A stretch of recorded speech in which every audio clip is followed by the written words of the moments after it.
Hello and good afternoon, Xbox Nation. Welcome to today's hot off the presses breaking news episode of the Xbox Factor podcast. I am one of your hosts, Mr. Boomstick XL, and my goodness, we might have seen Halo Infinite saved from the graveyard of dead games, folks. That's right. We're going to be talking about the breaking news that broke last night, very late last night, that the Halo veteran, someone that has nothing but wins under his belt, Joseph Staten, has taken a key leadership role at 343 Industries. And we're first going to talk about the good points. But I am telling you, this is going to get dark really quick because I got news for you folks. It's not in the story, so we're going to take a trip down one of my favorite places to hang out, and that's Speculation Town. And I think some big cuts with some big names attached to said big cuts are going to be happening, and quite frankly, in my opinion, without being an internet penis, should happen at 343 Industries. But let's get into, of course, the panel. Now, as you can see, we only have 4 members, including myself. That's because obviously Luke Lore, our very good friend, the lovely voice of the Xbox Expansion Pass, is teaching. And so, again, he will make an appearance every now and again on Primetime Gaming. And when he's off from school, he, of course, has promised to come back and reprise his role, filling his seat on the Xbox Factor podcast. Of course, no new updates for the Welsh gamer. He has obviously taken a bit of a hiatus, almost a year now, and he will, of course, I speak to him on a monthly basis. He will be back. He is just obviously playing the role of dad because his son is out of school and his wife is a nurse, and he will be again reprising his role. And of course, we do have our regular cast of characters that includes someone that might be seen on the hot new episode of Chefs of America. Please welcome Zemi Games. What's going on, dude? How you feeling? Nate, I'm still a little upset about the whole "Tell Me Why" situation. Guys, I had a little mini. You had a rant. little bit of a rant. I'm sorry. Yeah, you know what? Why don't you rant on a little bit? Well, no. I want to forget about it. I'm just gonna play it. At I don't know, here in a couple of hours, whenever the podcast is over. I'm over about it. I just don't understand why they thought it was a good idea to release the game at noon. Have no idea. It makes no sense to me. But anyway, super excited to be on the podcast today, Boom. The topics look amazing. This is the moment I look forward to every single week. I actually am running off of 0 sleep right now, but I'm still super excited to be here, man. Thanks. Well, thank you for being here. Super appreciate, of course, you taking the time. And obviously, sleep is important, but it's great that you're here.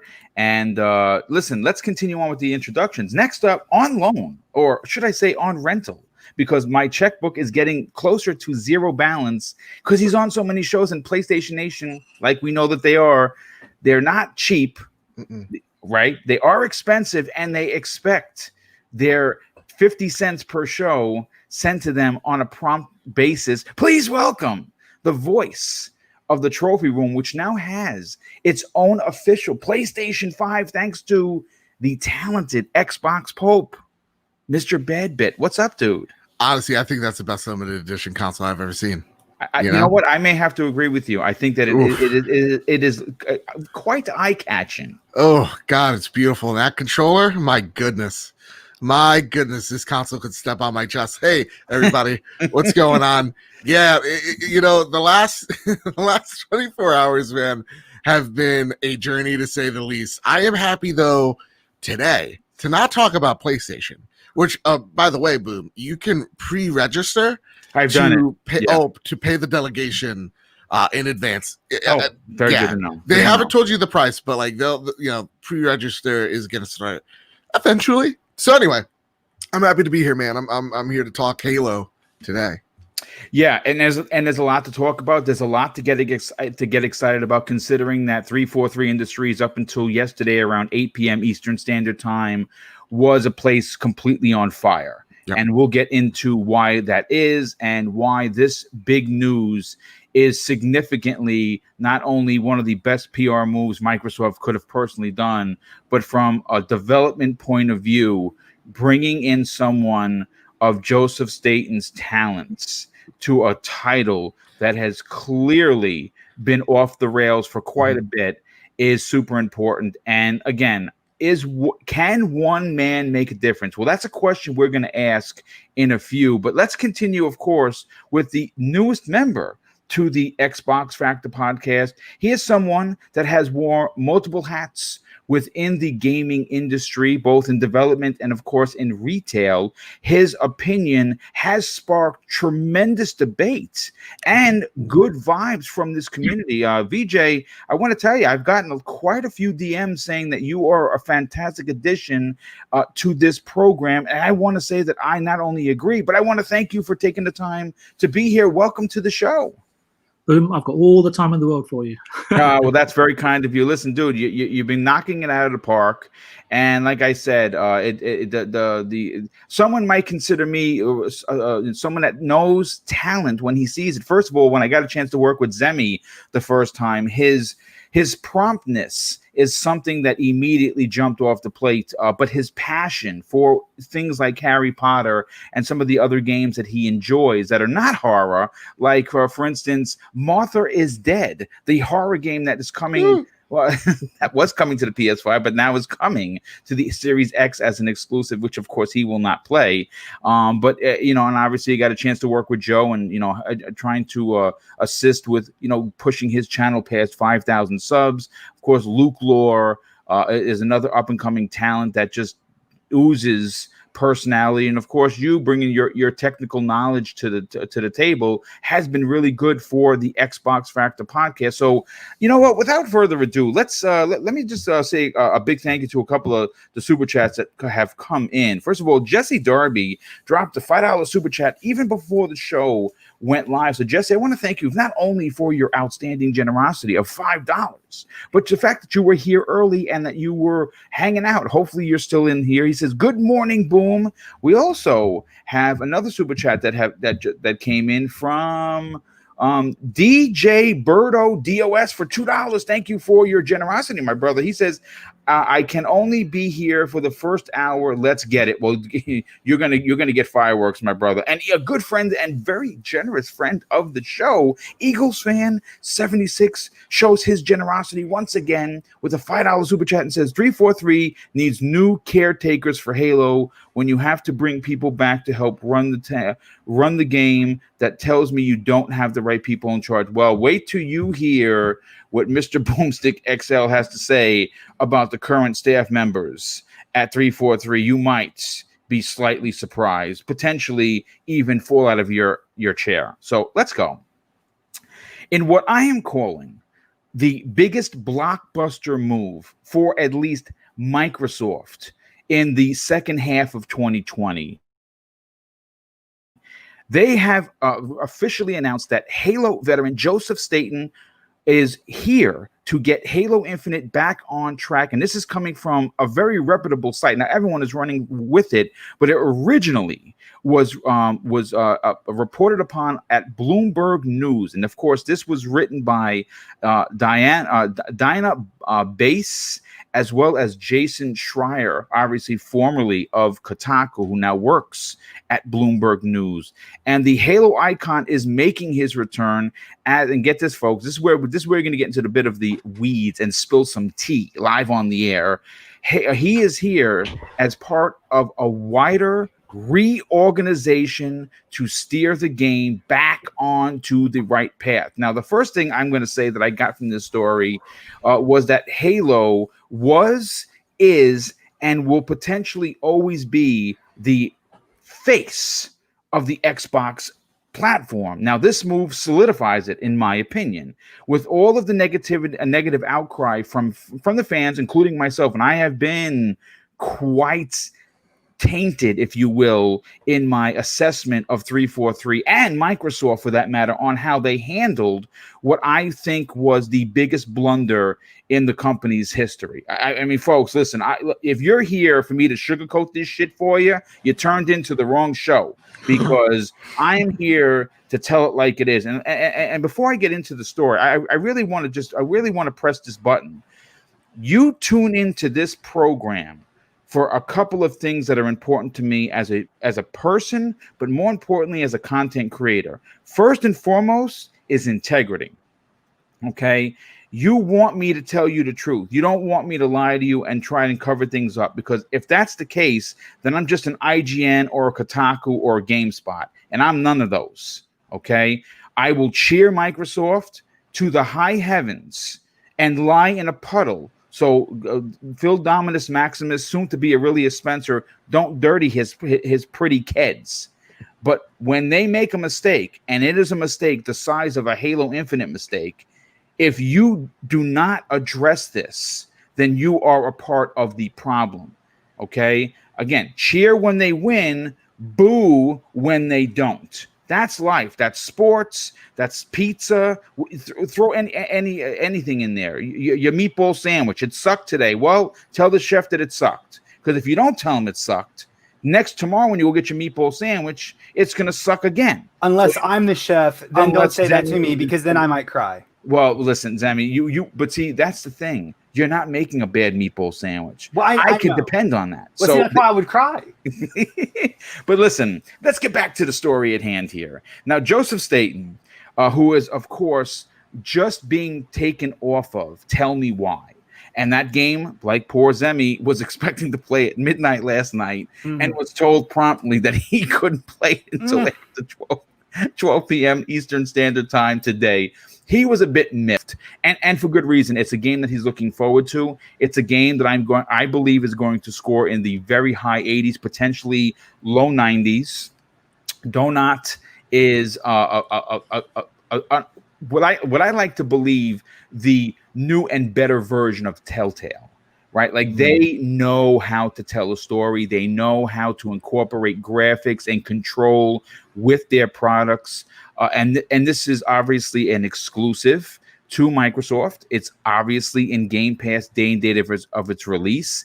And it's a game that a lot of people are looking forward to. So he was overseeing that title. And that immediately tells me that Tell Me Why is going to be phenomenal, because whatever this man touches seems to turn to gold. Now, obviously, he was at 343. He was at 343. He was at Bungie during the days of Halo Combat Evolved, Halo 2, Halo 3, my favorite Halo of all time, and Halo ODST, which comes in at a very close second for me personally. And what's interesting is the story talks about how again, unnamed sources because they want to obviously save their identities from getting in trouble. According to 4 people familiar with the plans who again asked not to be named and are not public yet, the company is looking, of course, talking about Microsoft, to shift leadership within 343 Industries, and it's a necessary evil, folks. I mean, listen, I met Bonnie Ross. I think Bonnie is very smart. I think she's very passionate, but I'm going to be honest and I'm going to be blunt. After the Halo Master Chief debacle, now granted, it's great now. It's great now. It wasn't when it launched. Again, Halo 4, the single player, fan-freaking-tastic. Multiplayer, the bread and butter of basically Halo after Halo 2 was hot garbage. Move to 5. Graphically, very impressive. Story, again, hot garbage in my opinion. If you disagree, well, that's fine. That's the great thing about agreeing and disagreeing. We can still be friends, right? So hot garbage. Not where I come from. I hate you. Okay, well, I mean, listen, everyone has a different opinion, and I love you, Joe. So even if you hate me, I still love you. Okay, you know what? Apples. You know what? I love you too. I'm sorry. And of course, Halo Infinite, the delay. Now, the gameplay, we've all talked about it till we're blue in the face, looks fun. It looks fantastic. It looks like Halo Combat Evolved. And I think that's what they were going for. And I'm okay with that, right? I'm okay with that. The story, The story, which started, of course, with Halo Wars, is going to involve Atriox, his lieutenants. The Earth is gone, right? They lost. They lost. So now this is like an Empire Strikes Back kind of a story, right? They lost, and we don't know how they lost because they're going to tell that story. So the story seems like it's potentially going to be one of the better stories in a very long time. But folks, I mean, the evidence is there. I mean, I even have a Craig a emoji if you're a channel member. Okay, it is a meme that everyone. I think what they should do is run with it. Craig be made one of the lieutenants for Atriox. He should become a mainstay. He should become the Carmine of the Halo series, that he has brother after sister after brother, and every Halo moving forward, we're going to get to meet a new Craig, right? That would be pretty awesome. I think they should do that. I think they should absolutely incorporate Craig into the look, there it is. Sean Carpenter. Sean Carpenter. We have Darren Najak. We also have, he did again. He dropped, of course, the awesome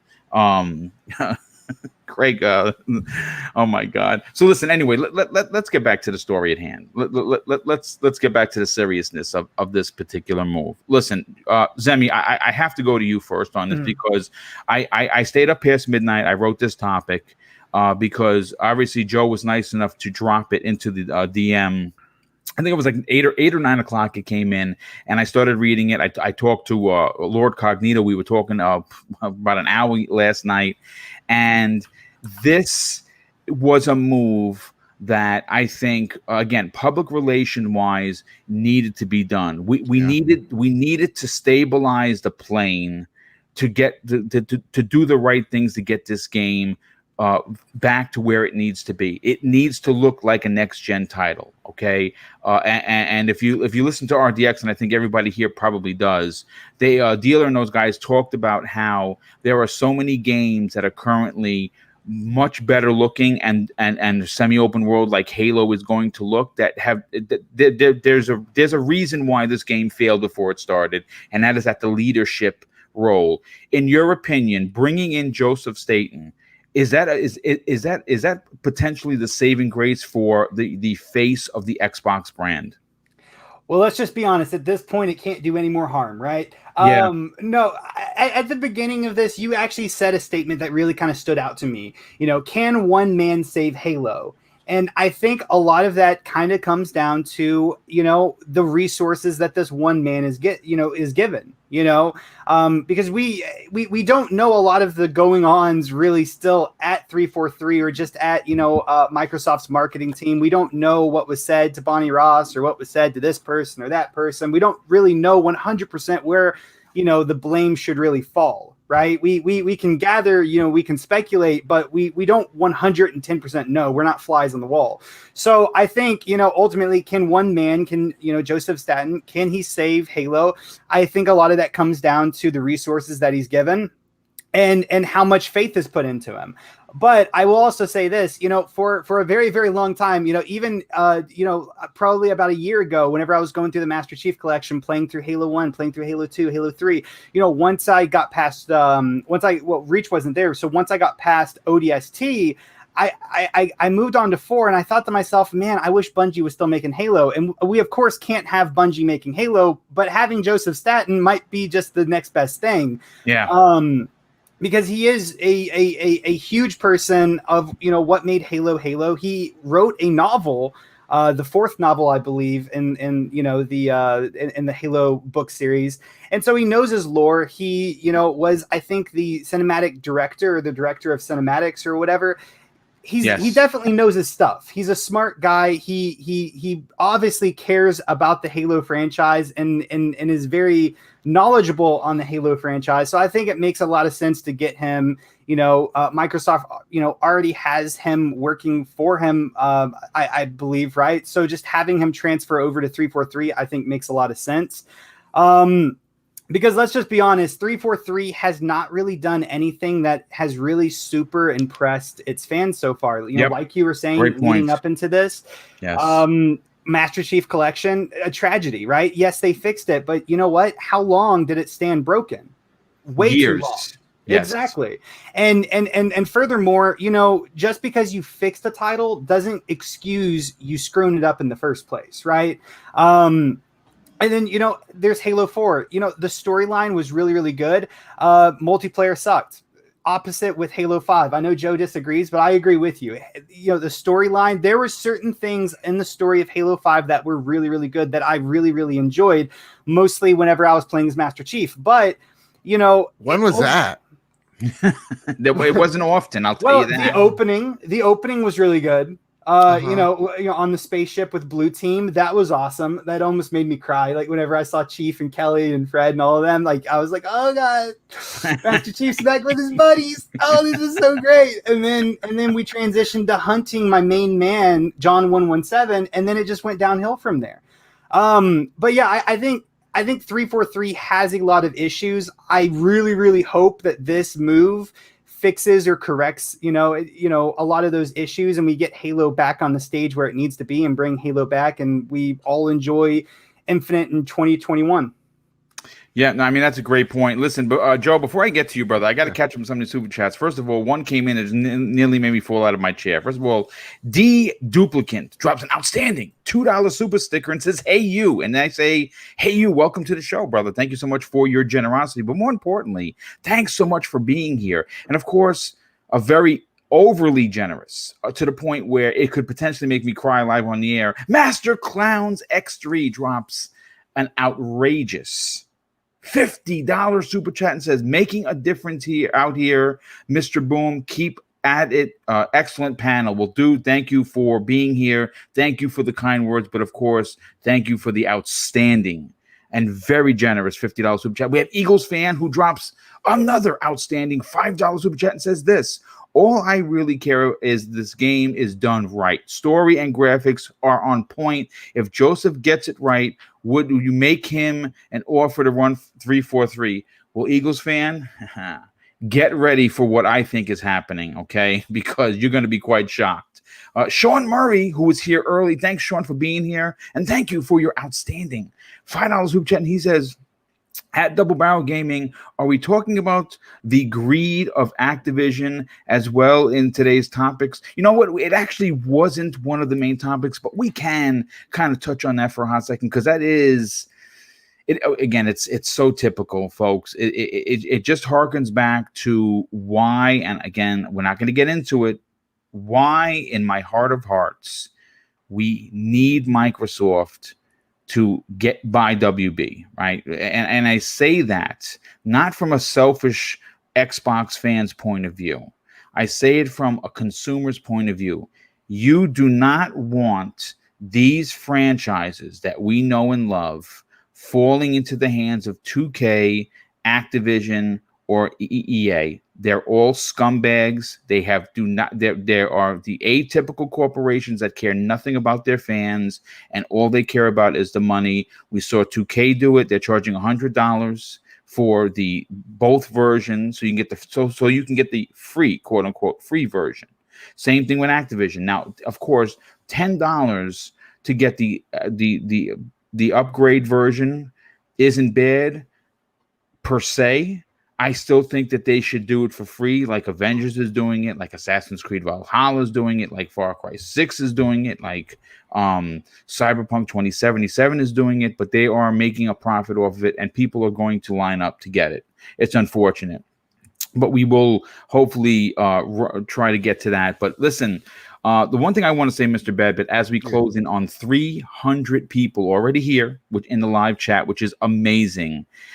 This story that was broken originally by Jason Schreier and Miss Bass, it suggests some real important moves. And this is where we're going to get a little dark here, folks.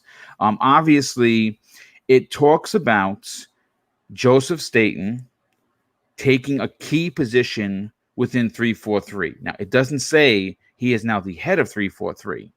But that is what they're telling us. What I believe has happened, and again, this is just my personal opinion, is that the people responsible for the movers and shakers within 343 have been relieved of their command, given the or deemed no confidence tag. And I would be one of those people if I was at Microsoft, and if I was sitting with Phil Spencer at the big table, I would have done this a while back. I think you have to go based on what they have done. And as in life, it's all about what have you done for me lately. And quite frankly, it's been failure after failure after failure. Okay. And that's a problem. And you know what? I was listening to my brother, Lord Cognito, who was a guest on Podcast Unlocked. Now, I understand a lot of people dislike Ryan McCaffrey. And you know what? I used to love the dude. And you know what? I don't agree with some of his stuff, but I am there to support my brother. My brother, and of course, that is Lord Cognito, head of the Iron Lords podcast. He was a guest, and that's a big deal for his channel. It's a big deal for him. And they were talking about how there has not been a win per se for 343 since taking over. But this is where the conversation gets really interesting. And I think it puts our frustration and complaints into perspective. Yeah. If by some chance this game did not come out to 2022, and that's not going to happen. It's coming out in holiday 2021 to celebrate the 20th anniversary. I believe that's what this is going to. They have 15 months to get it right, and I believe Joseph is going to get it right. Right. But with that said, if that happens, Joe, 343 Studios will have had the Halo franchise as long as Bungie did. Right. Now, folks, think about this for a second. I want to put this into perspective. Now, Joe, I want you to run crazy with this. Okay. I like running crazy. Yeah. Bungie put out 5 games in a 10-year, in a decade, and they were all complete winners. Every fucking one of them, right? I'm trying to think of a bad one. Okay. Nothing comes to mind. There's nothing. There is nothing. 343. Well, the evidence has been spoken. I don't have to say it again. So just again, before I start getting the hate mail, I know I'm going to get it. Oh, boom! You're becoming the naysayer of the Xbox. No, I'm a real fan, folks. Okay, because when you have as much Halo shit as I have, when you have the original OG Xbox, the Combat Evolved Edition in storage like I do, then come talk to me. Until then, we're not going to compare dick sizes because mine is bigger. I'll say that right now. So if you don't like this, you don't like this negative talk, you are a part of the problem. 343 needs some change. And now we're going to see it. And again, this is just the tip of the iceberg at 343. I think heads are rolling as we speak. And I'm not saying I want to see people lose their job, Joe. What I'm saying, there you go. Look at that. And you know what? I was going to buy that. I was definitely going to buy that. But until I get a bigger place, I can't. Look at this. Halo, and he's a fan, folks. So, Joe, listen. Yeah. From a Halo fan's perspective, someone that just recently went through the entire collection with Luke Lore, who just put up some unbelievable videos of you destroying the universe in Halo Wars 2. How big of a deal is this for you that Joseph Staten has returned? The prodigal son has returned to Halo. First off, look at how this thing reloads. You got to go through the stock in the back and then slap it in. That's cool. This is cool, guys. All right, this is what I'm showing you is my Second Amendment right. God-given right. I love it. All right, and I keep this thing on me. All right, I keep this thing on me everywhere I go. I'm gonna say a couple of things. We're gonna go on a roller coaster, is what I can promise you. So. Measuring Bungie to 343 in terms of like game releases, I would say development, not to say like it was easier or whatnot, but development was different back then. Game sizes and scope was a lot different. Halo 1, Halo 2, Halo 3, relatively smaller games if we're diving into it than Halo 4 or Halo 5 was. So I'll give 343 the benefit of the doubt there. But at the end of the day, all those games, guys, really good. And I'll say this too about Halo in general. Never been a bad game. There's never been a game I've played going, this is just awful, right? Like no Halo's been a 5. You know what I'm saying? They've been solid experiences. But what I would argue is 4 and 5 were not flagship experiences, right? You know, when you take a look at Nintendo, when you take a look at Legend of Zelda, Mario, those are flagship experiences. You're looking at them going, oh shit, I know I'm going to have, I know I'm getting the premium of a platformer or action game like Zelda or Mario. We're not getting that anymore from Halo. It feels like that's a great point. Great point, dude. Other shooters are kind of advancing along, and Halo is staying stagnant, maybe is the word to use here. So when I take a look at Halo, I feel that they're chasing rather than leading as of right now. So when I hear Joseph Staten coming in to the project, I have hope. I have hope that it's going to be right. That yes, like this I think at this point screams, 2021, because now, yeah, it's 20 years of Halo. Let's kick it off with a bang. And from what we've learned about game development is that the game usually shapes up within the final year of development in terms of these big AAA releases. So I have faith it's going to be 2021. But if it's more than that, take however time you need. You know what, that actually was going to be my next question. Yeah. Hypothetically, okay, because as it stands today's date, right? As of today's date, sure, we are 15 months and a couple of days away from technically, right? Yeah, the 20th anniversary of Halo, and why this again? While you're talking, I'm loading shells. That's what we call it. Yeah, you go load as many shells as you want, brother. Yeah. Okay, so again, we are at a point where the disappointment really can't get any worse, right? The Halo was supposed to be a launch title. They told us it was delayed. Most of us were absolutely okay with it because we want the best Halo possible, right? Yeah. And if they told me that they needed the first quarter of 2022 to release it, I would be disappointed, but not devastated. Of course, I think that from a storybook point of view, folks that are here, and we're over 325 people here. From a storybook point of view, right? From the best novel that you have read in the past 10 years, kind of a way. The combination of the delay, a Halo game not releasing with the system, right? A big shakeup at 343. People moved that were keeping the franchise in neutral, not advancing it like Joe said. Having Joseph Staten come back and then release the 10 out of 10 Halo that we all expected to be on November 15, 2021, along with a long line of important things, a custom console, right? Custom controllers, a custom headset. You're going to get all that stuff with it. But it would be the storybook ending for what potentially started out as a disaster. What are your thoughts on that, Joe? So first off, while I was loading in the shells, practicing good gun safety. Look, it's not pointing out the audience or myself or you. You can look at that. Look at that.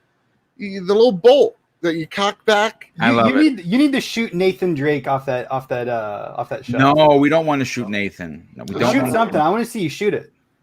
I mean, no, it's battery operated. Oh, okay. Yeah. So, I have hope that, and like looking, like I've been real with you so far. I'm not getting a Series X at launch. Don't feel like there's a point because I wanted the Halo with this. I see your point. I absolutely see your point. When you say, oh, like there's gonna be a Halo edition, guys, I'm waiting for Halo. I'm not saying I'm never buying a Series X. I'm waiting for Halo because God knows there's going to be a John 117, limited edition, green controller, green tower of power, and I'll get that, and I'll save my 500 or maybe even 400. Maybe it drops price. Who knows in a year? But like, I'll drop my money down then, and that's totally fine. That's what at the end of the day, Xbox wants. So like, to me, I have hope that this is going to be good. I feel like this is a Dave Filoni, Kathleen Kennedy situation here. Bonnie Ross definitely being that Kathleen Kennedy. Thank you. Wow, dude. That, and again, nothing to do with the fact that I want people to understand this. We're not jumping on the rabbit here because a female is the lead. That has nothing to do with it. Because I know that people are going to try to run with that narrative. There is no narratives here, folks. You have to get the job done, or you have to step to the side and let others basically do the job that you can't do. I don't care whether you're male, you're female, or whatever. You need to, if you are the leader of a team, you need to lead that team into the future. And that's something that she has not been able to do. And it's a proven fact. Yeah. And so, to me, it's that like Mandalorian's a great example. Steve Filoni helped helm that with, oh God, why am I blanking on his name? Guy that made Iron Man. Oh my God, Jungle Book. We'll get it eventually. And like Mandalorian's what I want from Star Wars from here on out. Like, it's so fucking awesome. And look, to me also, Star Wars is Star Wars. Never been a bad Star Wars except for the prequels, in my opinion. So like, Kathleen, though, there's no doubt it's been a rocky ship with her helming it. Dave Filoni looking like stepping up in certain aspects, really leading what Star Wars' vision really is, right? Like, you see Clone Wars, you see Rebels, you see the Mandalorian, you're seeing his footprint. John Favreau, thank you so much. Yeah. You're seeing his footprint there, kind of directing what, the producer that knows how to produce. Now you have the creative in the cockpit leading where the direction of this should go. And Joseph being there from Combat Evolved gives me confidence. Now, at the same exact time, this also gives me other vibes. Okay.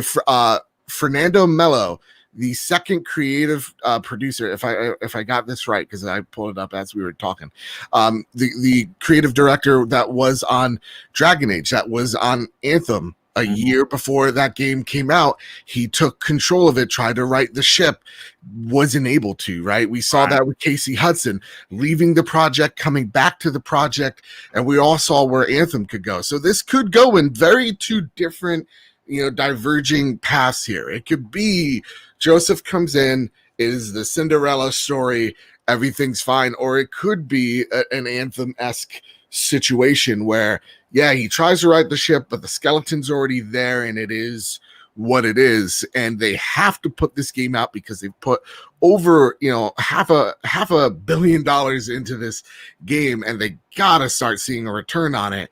And so, bam, it's it comes out, and it doesn't rock the. What though? Okay, one of the things that I took away from the July 23rd show is the gameplay was there. You understand what I'm saying? So I mean, that is, and that's why I'm hopeful. Yeah, I think one of the hardest things to do is present a game the way that they did it, and explain to the fan watching, this is the gameplay. And they explained it in a way that had me very excited, because there was going to be things that we've never done before. This really comes down to a graphical fidelity issue, and 15 months of development can right that ship. Again, we're not talking gameplay. We're not talking, story. These things, I believe, are already in place. I think what most people took away, and the disappointment that people took away from what 343 in their current situation did, was the graphics were not up to par on your face. And again, folks, I for instance, well, first of all, let me just address somebody in the chat. Others Inc., listen, dude, here's the thing. I appreciate you're here. You're here every week, and you get a little uppity sometimes about about the Halo, the Halo brand, about the Xbox brand, and you go in deep. And I never say anything about how you trash the PlayStation brand, and it's your opinion, okay? But I'm going to tell you this right now. Yes, you may know Halo more than me. That's fine, okay? But I'm going to tell you this. What I'm saying is what everyone is thinking. Mhm. And if you don't believe that there's a problem at 343, you are a part of the problem. You can say whatever you want, that you love Bonnie Ross and she assembled this great team. Well, this great team hasn't done fuck shit lately. Okay, that's the end of the story. Okay, they have not delivered the goods. You tell me how they have delivered a complete package. He also talks about how Halo 5 is the best selling. What does that mean? It's the best selling. Okay, big deal. But it's not critically accepted. Most Halo fans hated the game. Why? Because you couldn't play as Master Chief. Right. 3 out of the 11 levels, you were locking his team. Why? Fast and the Furious sells crazy buku cash. It's not winning Oscars. Right. Well, I mean, listen, look, again, apples to oranges. What I want to do is I want to catch up on some of these unbelievable super chats that have come in. And then I want to bring VJ's point of view, because VJ I think is going to come at this from a different perspective. Joe, don't shoot anybody while we continue on with the super chats. We also have Daniel Brooks, who unbelievably dropped a $100 super chat. My God, Daniel, thank you so much for that unbelievable generosity. He says, long time listener, I just want to say thanks for keeping it real and making gaming fun for all of us. Well, dude, that is very, very kind of you. Of course, I'm really grateful you're here listening, but I'm also unbelievably moved by the unbelievable super chat that has come in. Master Jazz drops another super chat of $10. Master Jazz, thank you so much for being here. Master Jazz, I should say. 0912, he says, y'all keep wanting Halo to be Halo 3 ever again. It's never going to happen. Halo will never be that big again. Times have changed. Gaming has changed. There is more competition than ever. And that's exactly why you have to put people in the proper position to advance the franchise to match current trends. Of course, I think Halo can be as big. I think, Joe, you would agree with that. Halo can be as big as Halo 3. They just have to evolve some of the gameplay. Joe, would you agree that they've done some things that excite you as a fan? Joe? I think he's going off to get some batteries for his gun. I don't know. But I will say this: just because an old franchise is old doesn't mean that it can't come back in a new way that appeals to multiple people. Think about God of War, for example. That's an excellent point. I was done talking. Okay. So listen, BJ, let's bring you into the conversation. Sure. Obviously, we know that you have different hats that you wear when it comes from a fan's perspective, but you also, and I will blatantly admit on the air that you come at these things, a lot of these topics, from a business perspective. And I'm interested to know, considering that we knew last week that Halo was going to be delayed, we were all disappointed. We knew that it wasn't going to launch with the Series X, and a lot of people like Joe said that he may not buy a Series X because that's why he was buying it. He wanted to buy his Series X to play his Halo day one. That's not happening. So there are going to be some sales hurt from this. There he is. Guys, I found it. Oh, that's nice, dude. I also keep this thing on me. How about that? All right, big fan over here, number one. Look at this. I love it. Joe, you are the ultimate fan. So, VJ, shoot. No, don't shoot anybody, please. VJ, listen. These moves on the surface of what was announced yesterday by, of course, this story, they tell me a lot. And I haven't even really, again, hit the tip of the iceberg on what I actually think is going on. But before I get into my points, I actually want to hear from your points, because, again, you have seen both sides of the coin in video games.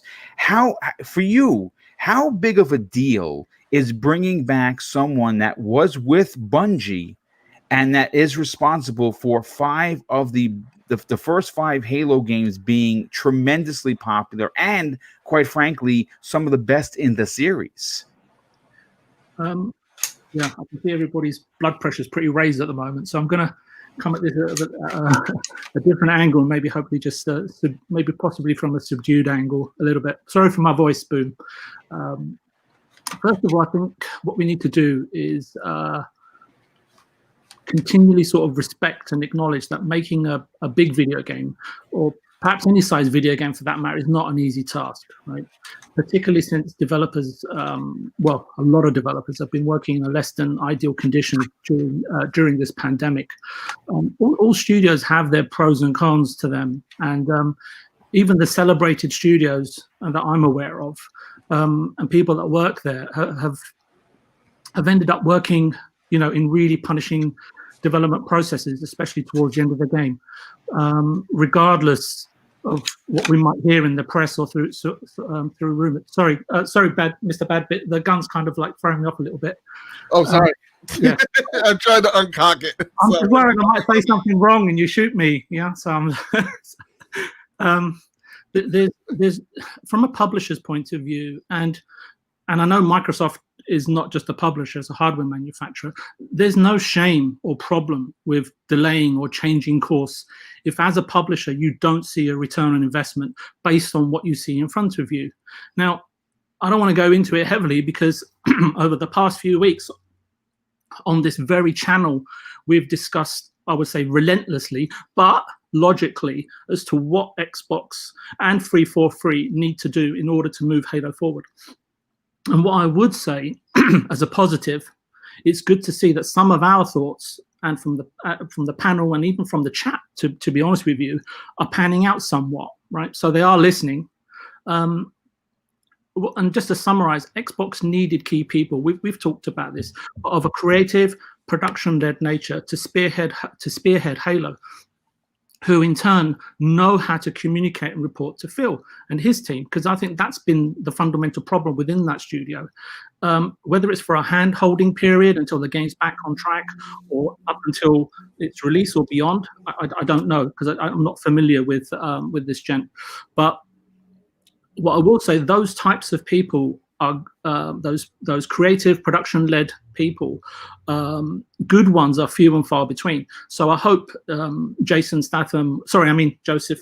Staten is, sorry, poor joke there, is given the freedom to kick things back into shape. Mm-hmm.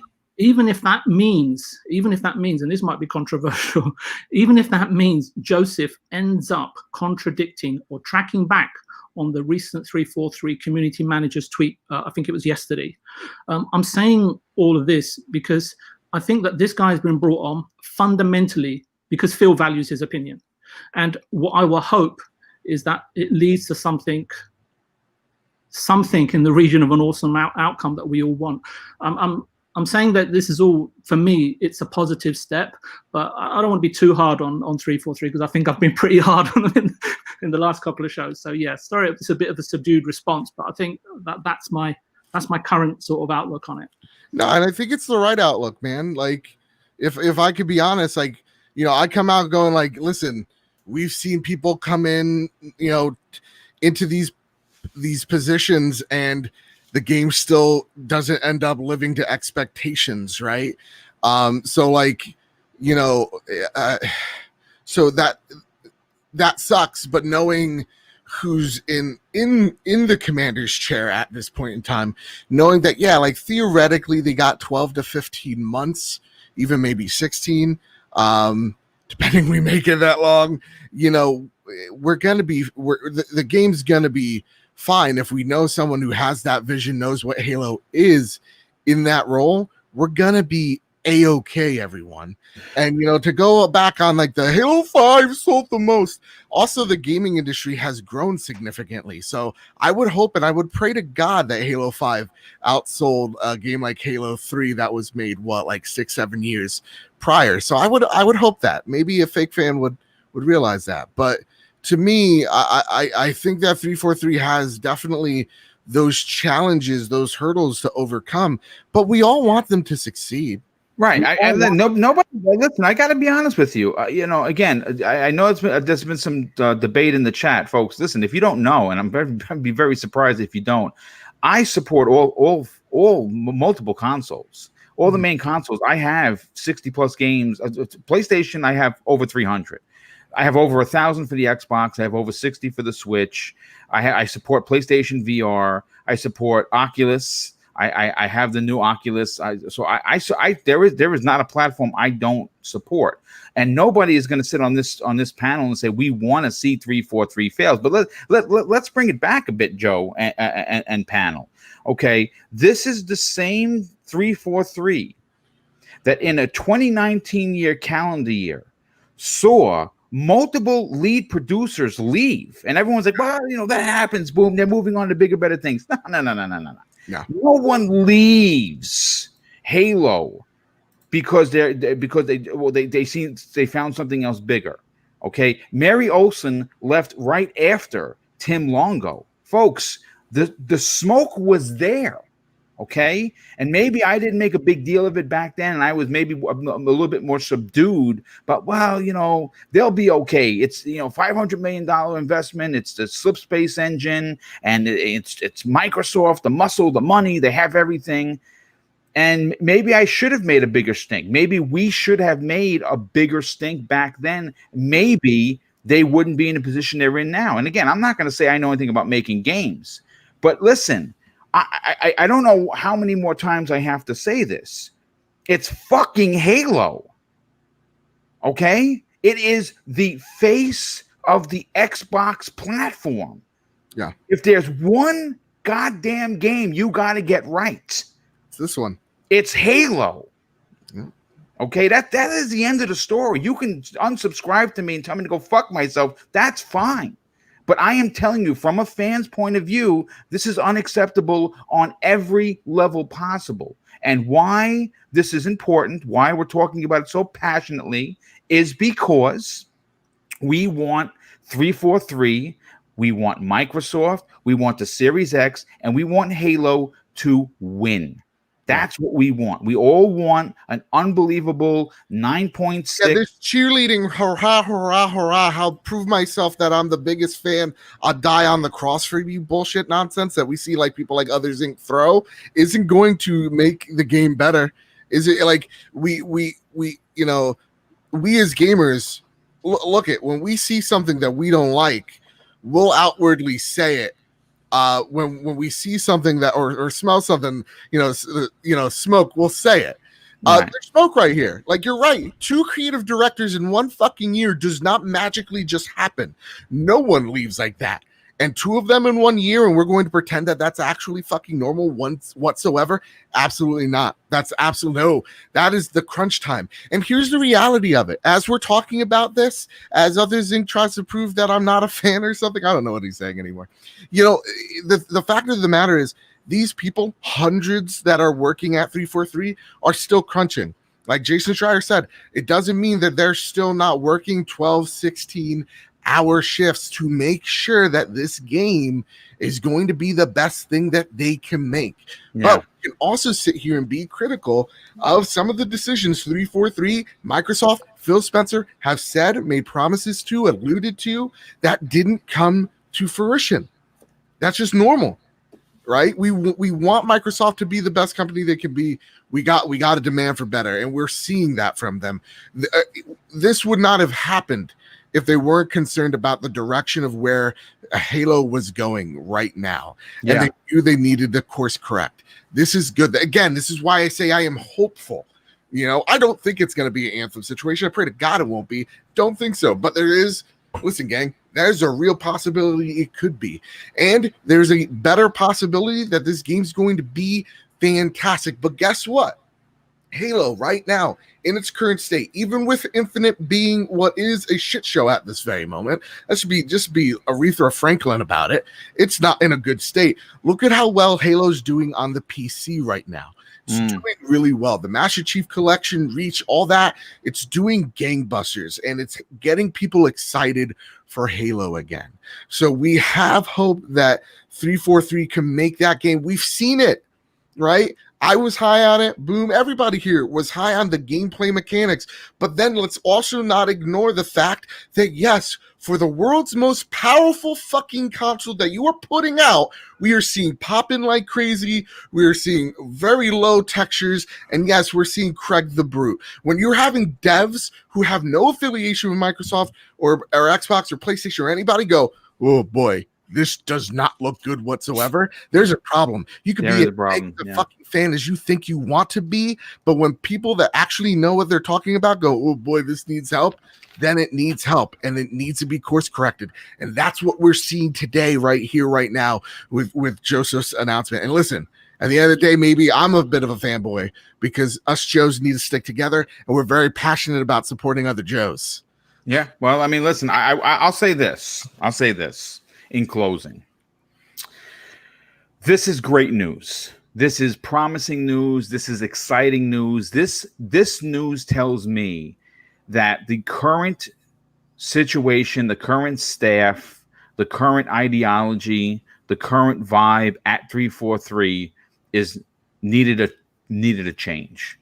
And who better to bring in than a Halo veteran like Jason Staten? Now, I'm going to be honest with you. You know what I hope happens out of this? And again, I don't know him personally. Save them.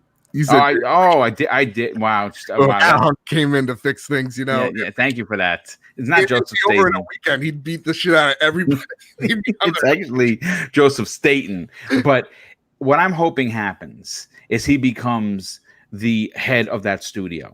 And I say that not because I want to see people have jobs lost or be transferred or be browbeaten by the fans. I think that if he can come in and do what I think he's going to do, he is going to earn the position of being the lead in that development house. And if 343 is going to continue to make Halos, and I would imagine that this is going to be an ongoing story. So everyone said trilogy, quadrilogy, whatever you want to call it. This is going to be an ever evolving universe moving forward. They need someone who appreciates and understands the lore of Master Chief and, of course, the universe of Halo. And again, in my opinion, there is no one better than him. And you know what? If, again, 15 months from now, when we roll into 20th anniversary Halo franchise, we're all going to be celebrating with controllers and Series X custom consoles and a game that could potentially be a 10 out of 10 from IGN or from you or from me or from Joe or for whoever. And that's what we want. We're not going to put our heads in the sand. And again, I'm not going to keep browbeating Halo. It is what it is. It's delayed. It was delayed for a good reason. But now we're seeing change. And I don't think this is where it's going to end. I think we're going to see some big names go to 343 from other internal Microsoft studios to help this project get done, because Halo's just the wording itself deserves to be the best. That's the end of the story. But listen, let me catch up with some of these unbelievable super chats. And there's been quite a few of them that have come in before we get into a really fun topic of the day. We have here, let me see.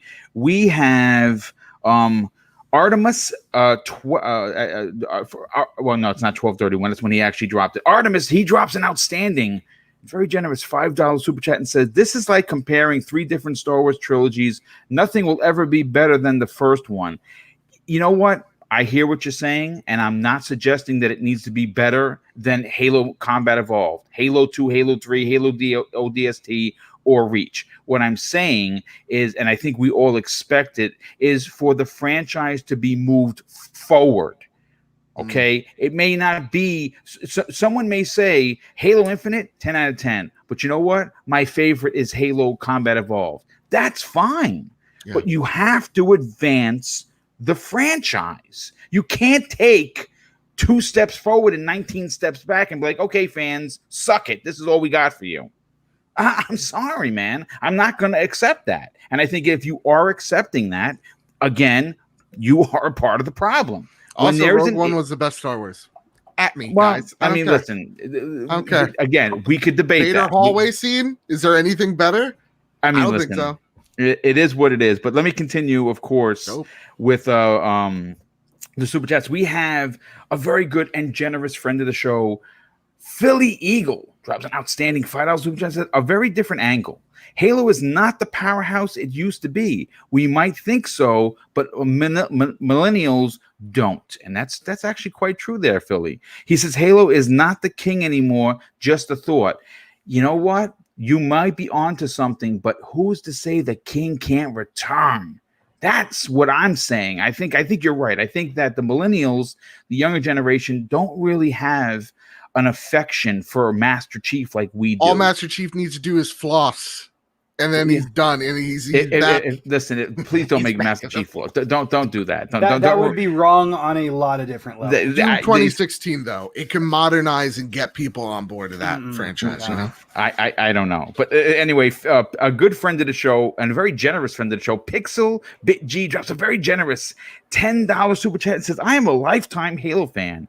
What exactly do we think was the biggest issue? For me, the issues is textures, resolving. It's not as big an art style issue. What do you guys think?" I'm going to be honest with you. I think what they were going for was a combat evolved art style. And I'm not against that. I'm going to be honest with you, but it just did not look. You can still retain the classic combat evolved art style, but make it look like your 12 teraflop console is holy shit pushing this game. That's what you need to do. The textures, the pop in. There were a lot of things wrong with this demo. They're gonna fix it, folks. They're gonna fix it. And a good friend of the show, as a matter of fact, a co-host of Primetime Gaming, someone I think is channel is exploding, folks. If you're not a fan of this guy and you trust me, and I believe a lot of people you still do, even though I bashed the shit out of Halo today, Gaming Forte, sub his channel. He's almost at 2,000 subs, and we want to get him across the finish line. He drops an outstanding $5 super chat. Says, glad to see everyone coming around to what I've been saying for years. 343 is a good studio with no direction. I hope this brings them to even ground. Great point, my brother. We also have Tempest Son, another co-host to Primetime Gaming, and he drops an outstanding $10 super chat and says, the gameplay looked freaking fire. The one thing that needed work was absolutely the graphics. This delay is for that. I feel confident the game will be fun as hell. And that is awesome. And we also have Sin Vendetta, who drops, my God, Sin. He drops an outstanding $20 super chat and says, Halo Infinite is basically the same situation that happened to Halo 2, where Jason Jones had left and Halo was in disarray and Jason Jones had to come back. And within 1 year had to bring Halo 2 back to workable state. You know something, dude?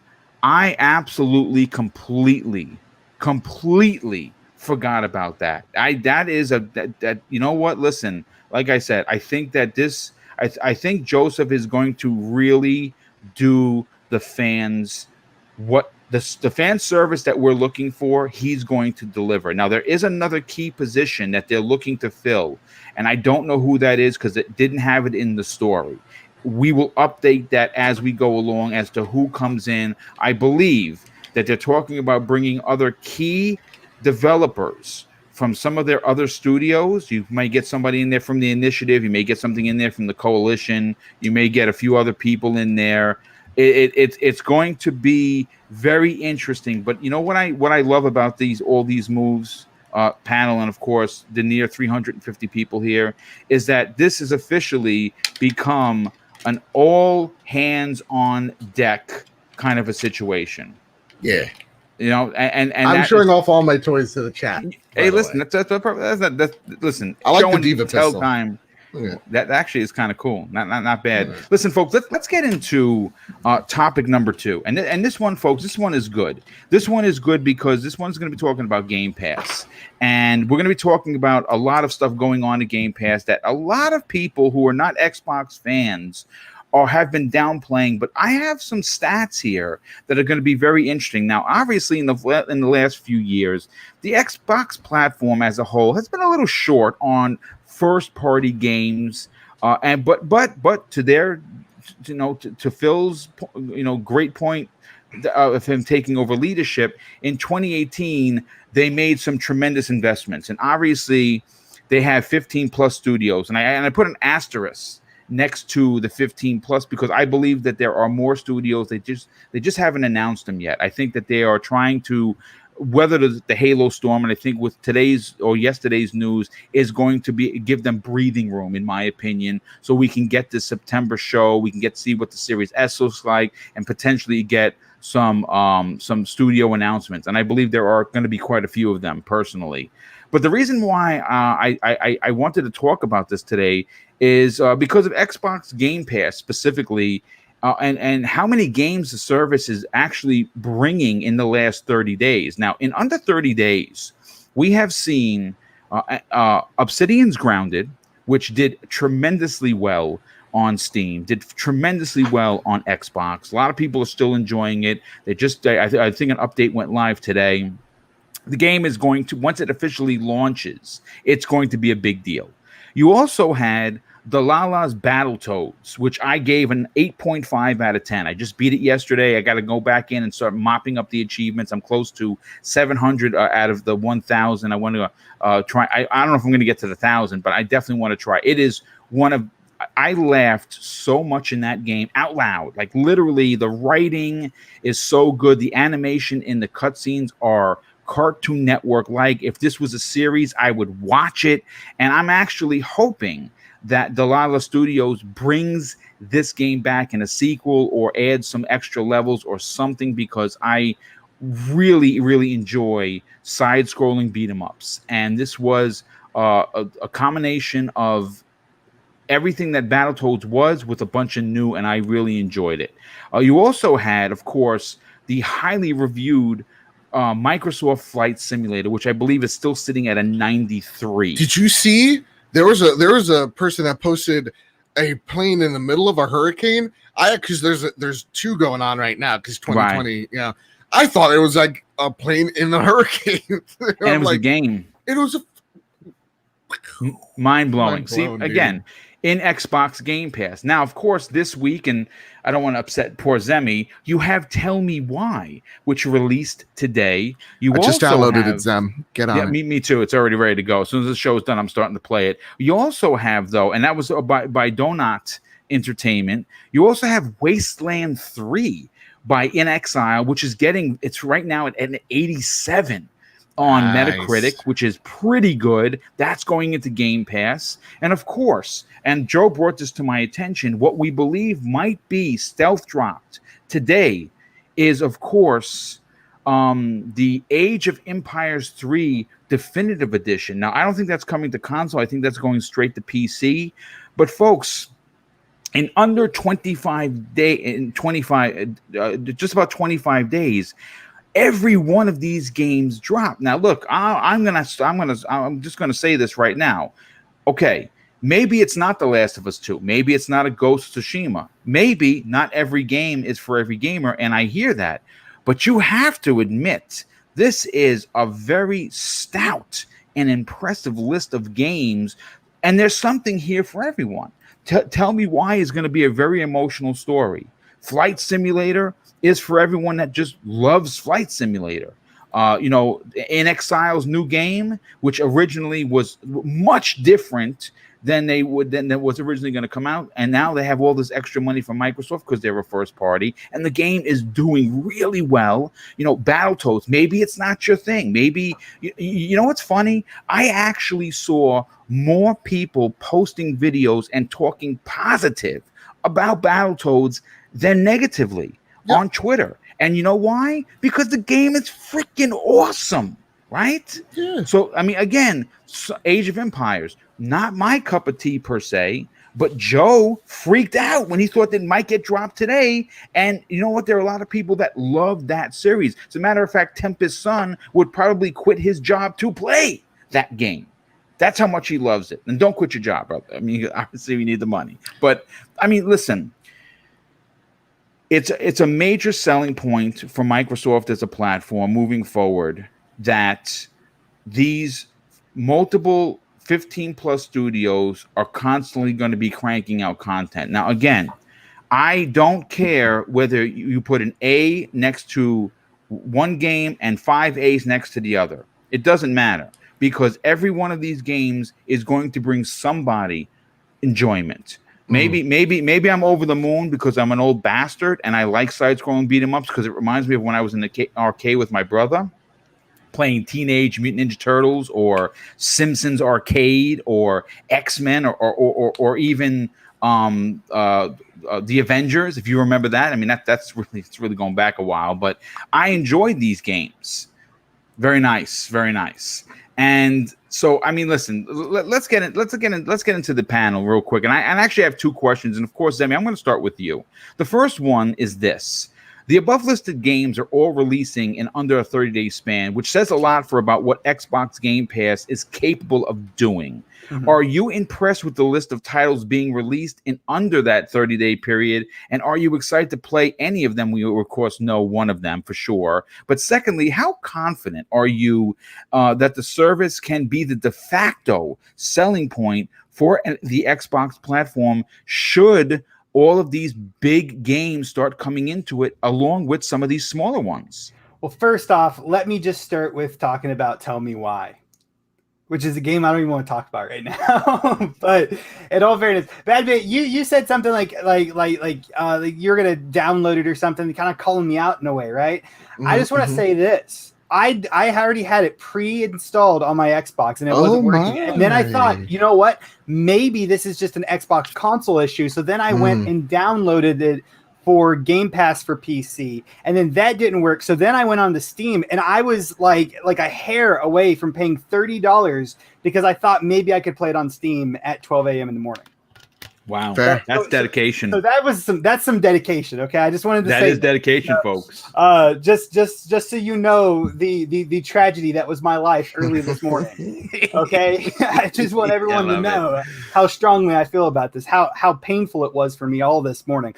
But anyway, to answer your question, I love the variety that Game Pass offers, right? And I think this statement has been mentioned 1,000 times on this show, but variety is the spice of life, right? And having that variety is going to drag so much interest into everyone. That's the reason why Netflix doesn't just release anime series, or that's why Netflix doesn't just release horror shows. It's because they understand that not everyone wants to watch anime. Not everyone wants to watch scary movies, right? Especially me.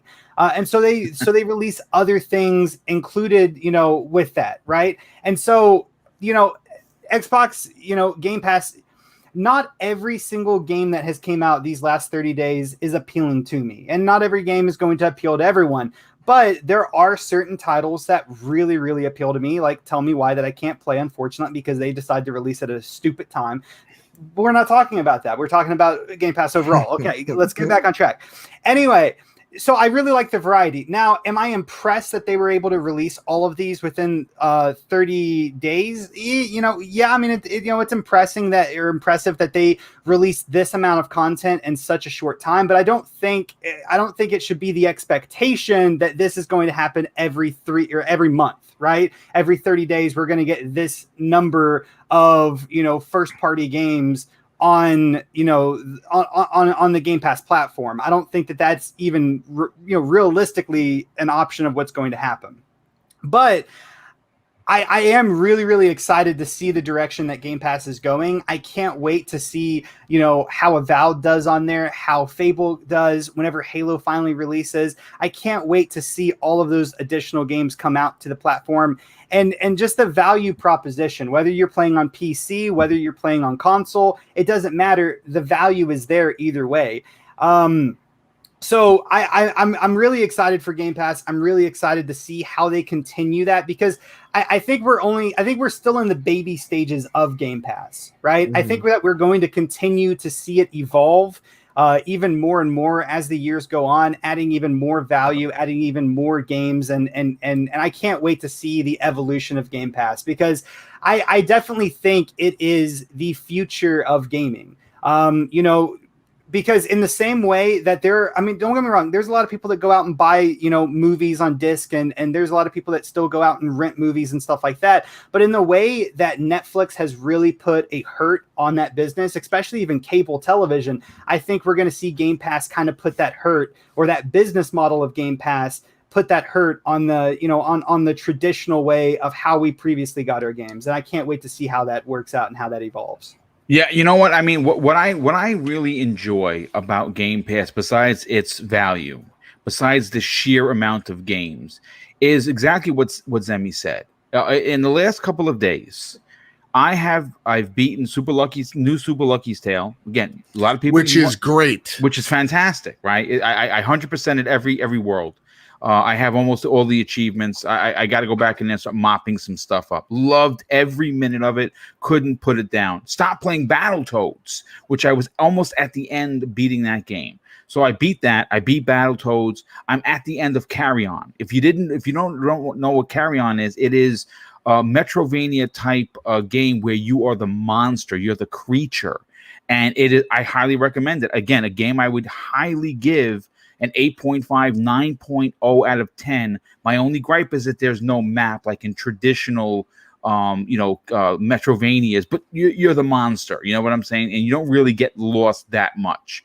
And I mean, we're going from talking about 16-bit graphics to Super Lucky's Tale, 3D big world, colorful. You're talking about then Battletoads. And then, of course, we have Tell Me Why, which I'm going to be playing today. I'm going to be playing exclusively because I really love those types of games, and I think Don't Not is going to tell a great story. And Joseph Staten coming off of that project to help with the Halo tells me that that game is going to be in good hands, and there's going to be a great story to be told.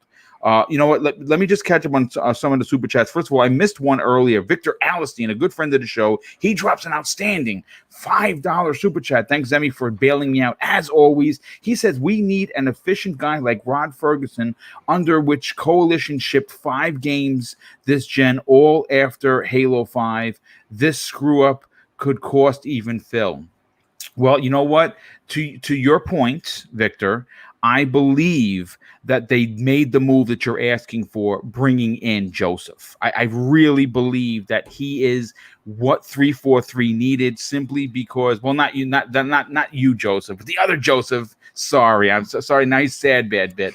But it's what they needed to do. Now, I'm interested. Now, again, I think that he's running the show. I think he has all say. I think he has full confidence in Phil. I think Phil has dawned on him to lead that studio to the promised land. I'm interested now to see who back ends him, who comes in to help him run this the right way. His vision in 15 months is going to be vastly different than what we saw, and I cannot wait to see the end product. We also have Wilbo Gaggins. He drops an outstanding $10 super chat, dude. Thank you so much for that. He says, I love it. He says, I'm no game developer, but after 5 years, shouldn't they be at the polishing stage of development? Yes, that is correct. Fixing bugs, etc., not creating textures and hiring new game directors. Maybe I'm full of it. No, you're not full of it. As a matter of fact, that's a very truthful statement, and thank you for it. Thank you for your super chat, but of course, thank you for being here. Everborn Saga drops a very generous $5 super chat and says this: I'm not blind to the fact that there are issues at 343. This delay could cost Microsoft billions. Change needed to be made. That's one of two. And then he comes up with another one. Oh, dude, thank you again for your other super chat of $5 for a total of $10, dude. Thank you. He says this. That said, how much of the backlash is coming from trolls that would have hated anything they saw? You know what, dude? Yeah, that I want to address that, and I agree with you to a very strong percentage of your statement. There are a lot of people that were just hating on Halo to simply hate on Halo that would have never bought. I mean, there's a lot of fake outrage, folks, and that's why you have to be careful of who you follow and who you listen to, because we're upset from a fan's point of view. We want better for Halo. There's nothing wrong with that. a lot of these people are like, oh my God, I just want competition. So I wanted Halo to be good. And now it's not. They're all full of shit. That's not what they're complaining. They're kicking the dog while it's down. That's the problem, because that's a part of the console war mantra. And you know what? I try to stay away from it. I don't even comment on stuff like that. You know what? Save yourself the aggravation, dude, and just let those trolls be trolls. Block and mute and move on. That's what I've been doing, thanks to, of course, the tutelage of Wilmy Hood. Master Wilmy Hood has basically told me that if you want a good timeline, just fucking block everybody. And that's what I've been doing. So there you go. Black Eye Dog, a very good friend of the show, drops a $5 super chat and says this. Looking forward to Wasteland 3 tomorrow. Yes, sir. Me too. I've never played any of the Wasteland games, but from what I've seen in this, I'm interested now. I cannot wait. And not poo-poo it in any way, it's in Game Pass, and I cannot wait to play. Sin Vendetta, a very good and generous friend of the show, he drops an outstanding $5 super chat and says this. Back on the 360, they released all of those old school Symptoms, X-Men, Teenage Mutant Ninja Turtle, etc. beat 'em up games. I wish they'd re-release them on the Xbox One again. Oh my God, yeah, dude. I still have all the games that you can't play them on your, obviously, on the One or the X, but it would be great if you could, because of course I purchased all those as well. Mr. Badbit, let's bring you into the conversation regarding the massive amount of first-party games that have come out in under a month. And what this tells me is when Microsoft has their ducks in order, and it appears that Game Pass is in order, in proper order, I might add, we could see more months like this moving forward that will incorporate games of this caliber along with a Fable, along with a Gears Tactics, along with a new Forza Motorsport or a Forza Horizon, games like Avowed, the month that Avowed is finally released. We could get just as many games, and that's the beauty and the goal of Microsoft with Xbox Game Pass, to offer multiple ways to play, which they're doing with xCloud, and many games from many developers that you may not have bought, you may not have seen it on the store and be like, I'm buying that game. But because it's in Game Pass, now you can try it without having to worry about losing your money. And again, the value proposition is there. What are your thoughts on the fact that this many games of this caliber have been released at one time? We got the Dan Brooks super chat, right? I'll read it. Oh yeah, please. Yeah. Daniel Brooks drops a $100 hair super chat. That just came in. Wow. Yeah. Wow. Okay. Long time listener. Just want to say we did. Thanks we did. Oh, you did? Okay. Cool, yes. Cool. Yeah. Well, reading that's a 90% charge fee. So just to let you know, PlayStation delegation. No. So Game Pass. I have not bought in a game on Xbox since God knows when. And that's a big deal. That's a big deal. They give me like a $5 thing. They're like, hey, thanks for being a friend. And I'm like, I don't need this $5. I got Game Pass, man. Like, it's cool. It's really rad. I dig it a lot. I get to play Age of Empires, one of my favorite games or franchises. It's a game that got me into history, political science, and all that. So I owe a lot to that game, and it is apparently maybe it's one of the like little surprises in the Gamescom thing we're going to see earlier or later today. Yeah. So I'm 4 p.m. our time. Yeah, I think this is great. And though I don't know if this is going to be how Game Pass is going to regularly be, I do think we're going to see something like this. Like, I wouldn't be surprised where like every month it's something maybe similar or akin to like, a gold or a PS Plus, which like, every month you got one or two games where the marketing team can have enough time to ramp up the promotion of each game that's coming out. So you always feel like there's something to get excited for, something to look forward to, and something to play. So that's what I'm seeing from Game Pass. And, Jeff Keighley said it yesterday where everybody yelled at a 2-minute, highly edited, someone literally clipped that out to get your emotions. And hook, line, sinker. But like Jeff Keighley even said it, like it is the, Game Pass is becoming the Netflix of video games. And I think that is, that term we've been using for a while now, but we're starting to actually see that come to fruition. And I think, we were talking before the show of like, what type of deals are Xbox going for? Because it's not the Call of Duty ones, right?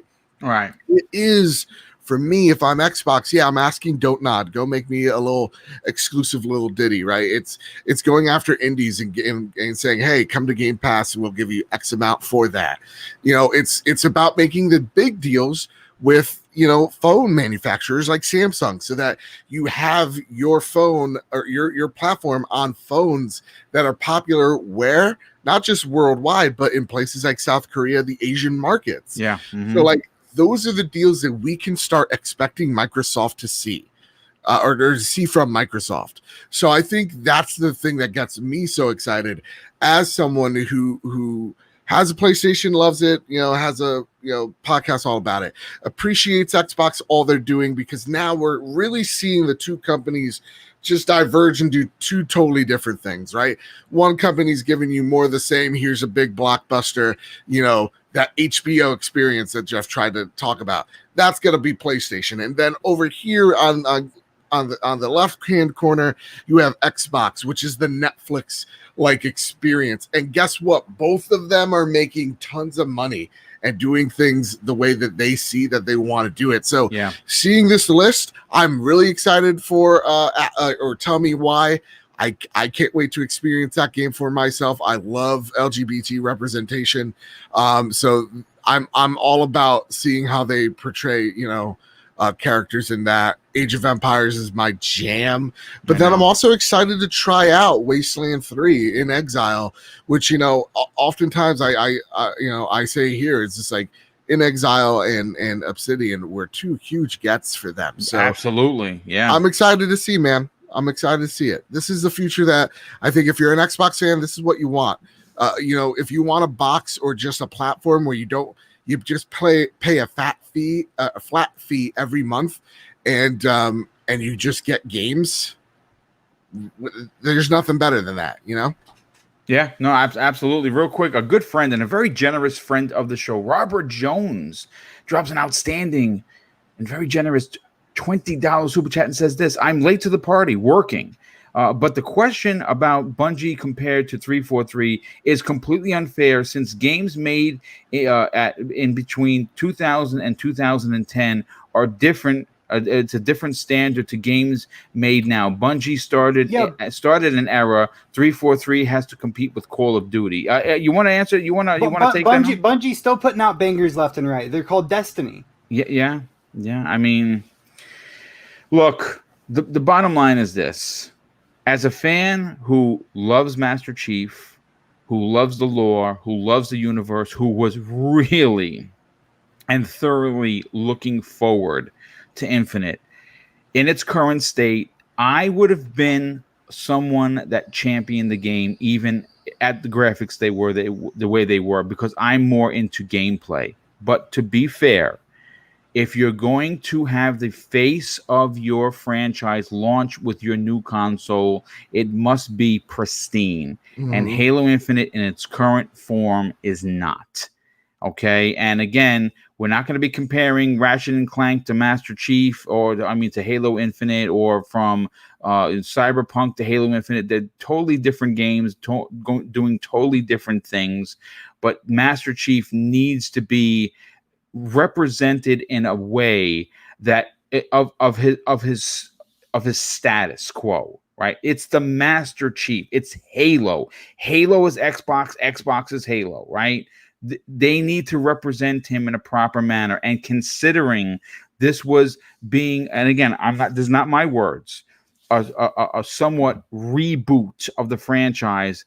This would have been a poor way to reboot your franchise with a game that would have come out and it would have been the way it was. So again, I'm very happy that they're making some big changes at 343. I think more changes are going to come. I think this is not going to be the last time we talk about it, but I can say that with the current leadership without change, it would have not been any better.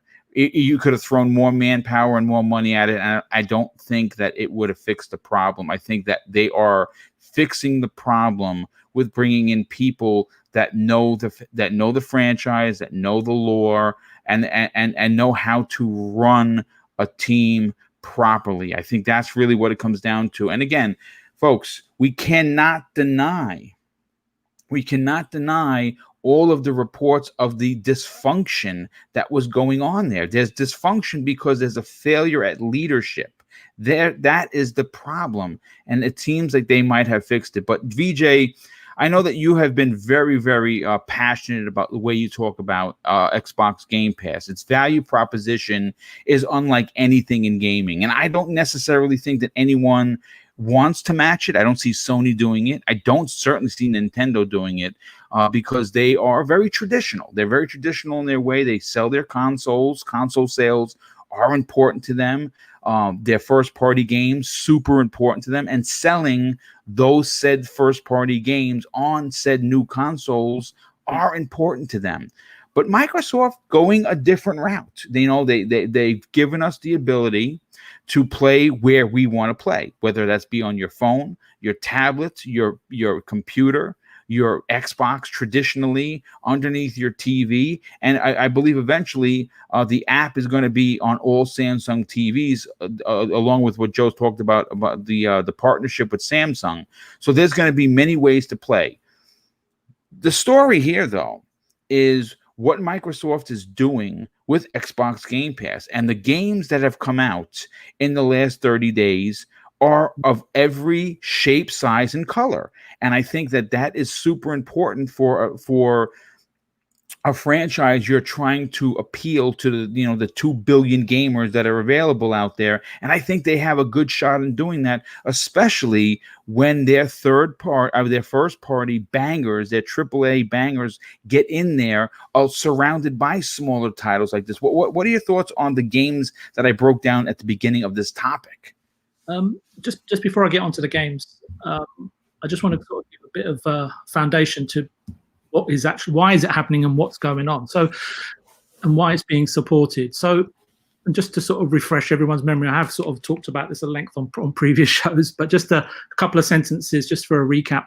So we know that Xbox has been mandated to align itself with one of Microsoft's key corporate strategies, which we all know is software services for a subscription fee.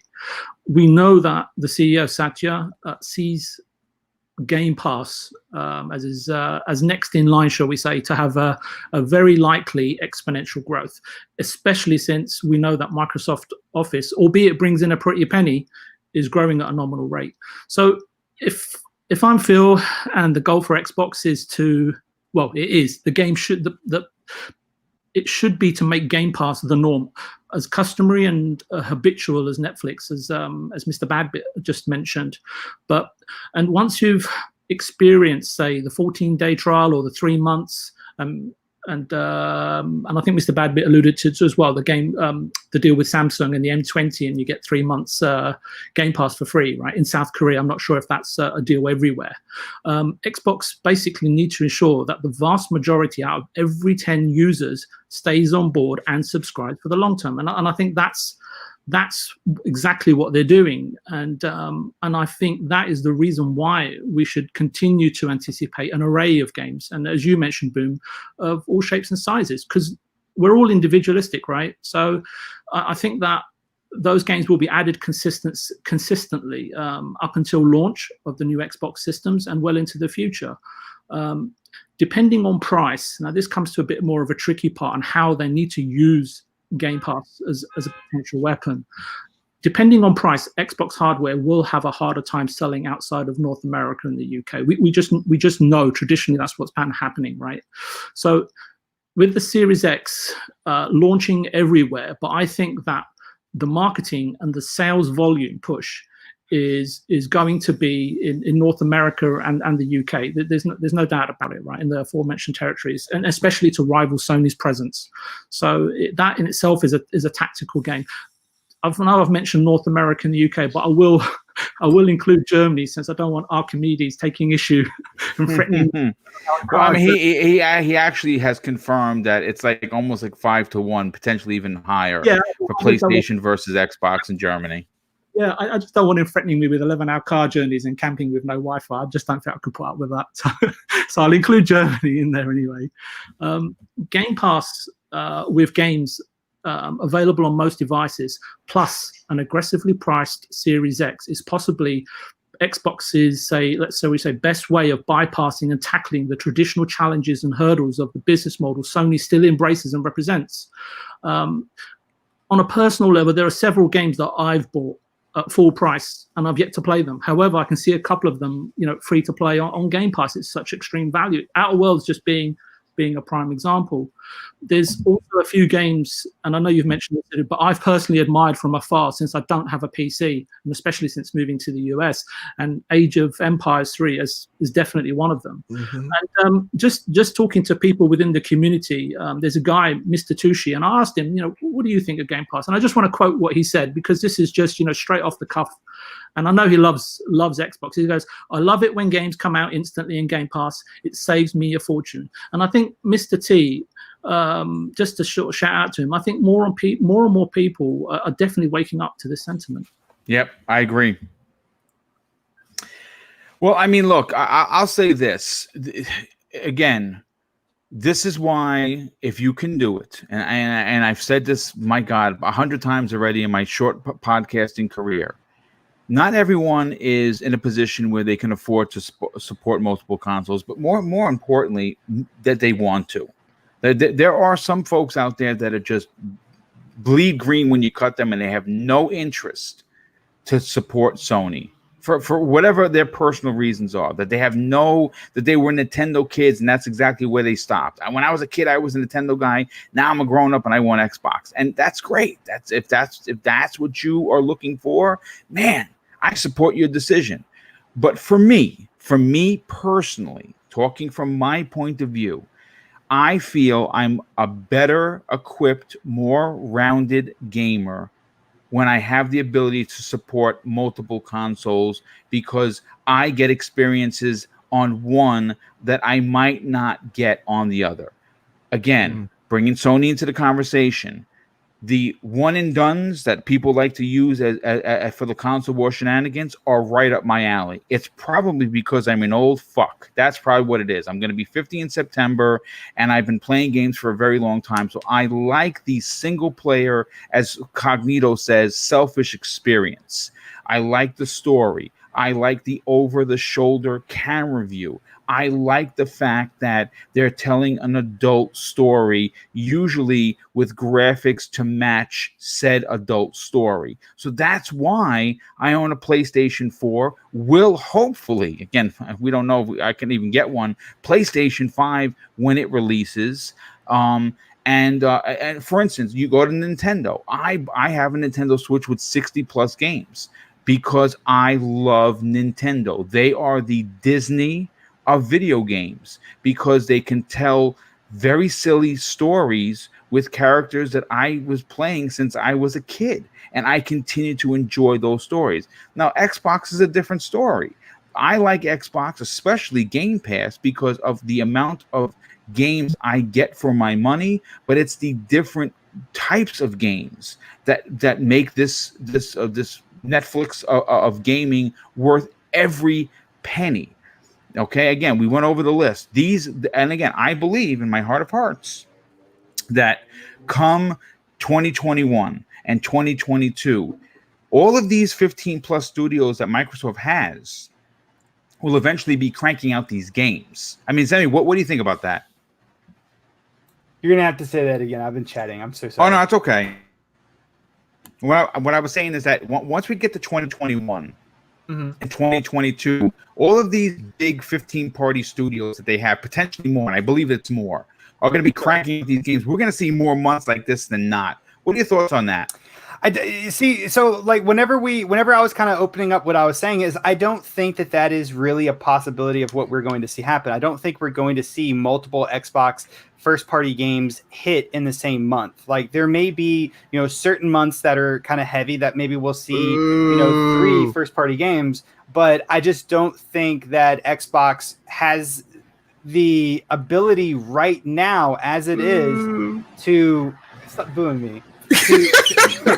To do this, to sustain that many releases of first-party games while also maintaining quality titles, right? Yes. I just don't think that they have the ability to sustain that. So I don't think that we're going to see, multiple first-party games coming out every 3 months. Is it possible maybe eventually we might get to the point where we see one first party game releasing every month? Sure. I mean, if they acquire enough studios, but that's going to take time. I don't know if we're going to see that by 2021, but that eventually could become a reality later on in this generation, which was kind of, going towards, among other things, what I was kind of, talking about with, I can't wait to, I'm very excited to see how Game Pass evolves, given time, given multiple years. I can't wait. But I don't think 2021 is going to be the time.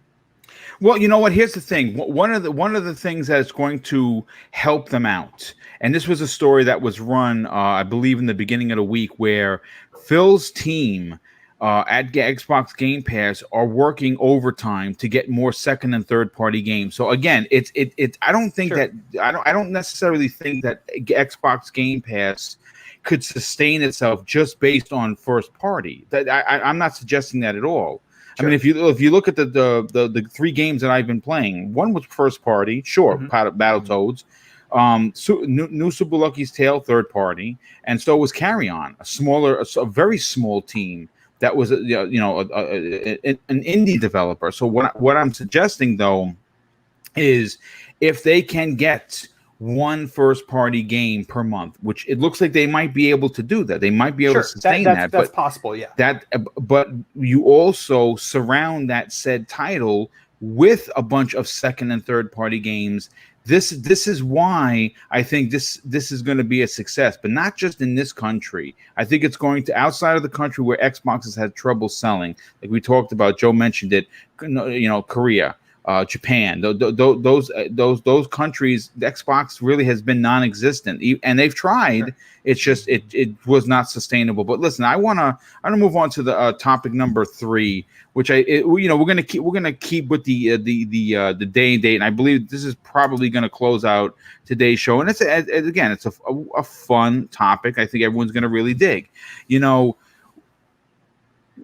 With games going day and date into Xbox Game Pass, I want to talk about how the Series X and S launch has been a bit of a mystery for not only myself, the great detective, but it to the community. We've been asking the question of what games will be there at launch, and I kind of think I got it figured out. But in an interview in July, Aaron Greenberg talked about 100 games coming to the Xbox Series X and S. He didn't say S, but I'm going to say S at launch.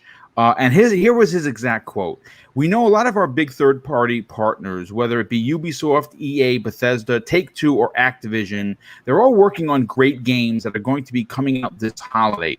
We're excited to showcase and show more of those big AAA blockbuster titles from those partners. We have over 100 titles available, and of the 100, there will be over 60 brand new games built for the next generation, and over 40 titles that will be going back compat and they're going to be fully optimized for the launch. Now, of course, of those 60 titles, he's talking about Call of Duty, Assassin's Creed, Watch Dogs, Legion, all of the big third-party games. But in there are going to be a lot of games going into, of course, Xbox Game Pass. And I'm kind of wondering, now this is the list I was able to figure out, based on a tremendous amount of research I did. I have the Medium, which is going to be a launch title, and that's going to be big. And that's going to show off the power of the Series X because you're going to be playing dual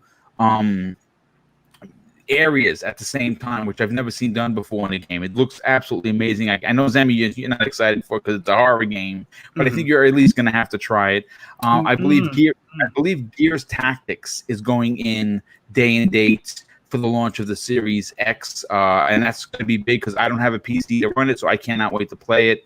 Microsoft Flight Simulator, I believe, is going to be there. I believe that the Series X can handle that game, and that's going to be going into Game Pass. The Ascent, a lot of people have overlooked this game. I think it's going to be not only a high 9 from most of the gaming community, but I think that it has the potential, because of the multiplayer aspect, really bring a lot of people together.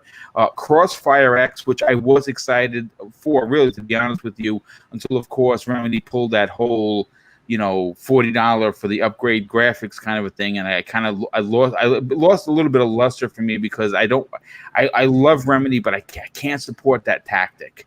Of course, Yakuza Like a Dragon, we know that's coming out for launch. Maybe not for everybody. I've only dabbled in the series, not really my bag, so to speak. Definitely for me. What's that? Definitely for me. Oh, there you go. So it's right up your alley. We also have Call of the Sea, smaller game, but still looked very interesting. From what I understand, Tunic is going to be available at the launch, and that's a game we've all been waiting for. That is a spirit. So good. Yeah, that's a spiritual. Played it at PAX East. So good. There you go. So we'll get to you in a second, Joe, and you'll talk about Tunic, because that game looks fantastic. Made by one person, by the way.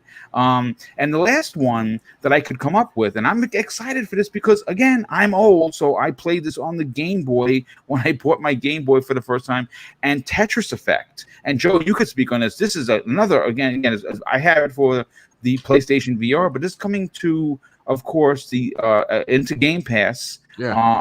I believe at launch. And again, maybe Tetris is too kiddie for you. Maybe it's not your bag. I hear you. I hear you. But this is the launch list that I have come up with. So here's my question to you. Mm-hmm.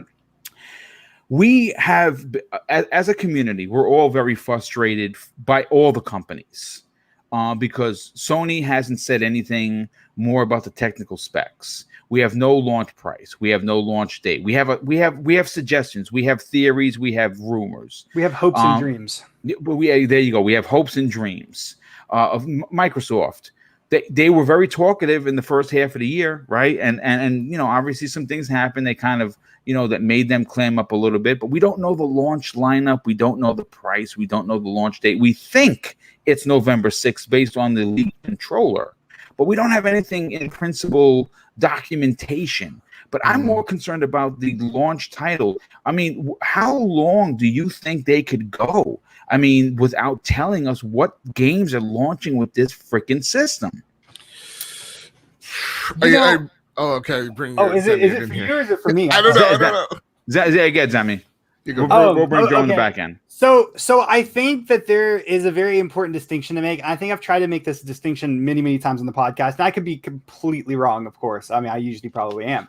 But I think the business model that Xbox is facing is different, where they are not solely reliant on launch titles, right? Like Xbox in some ways is picking up the PC business model, I guess, if they even have a business model.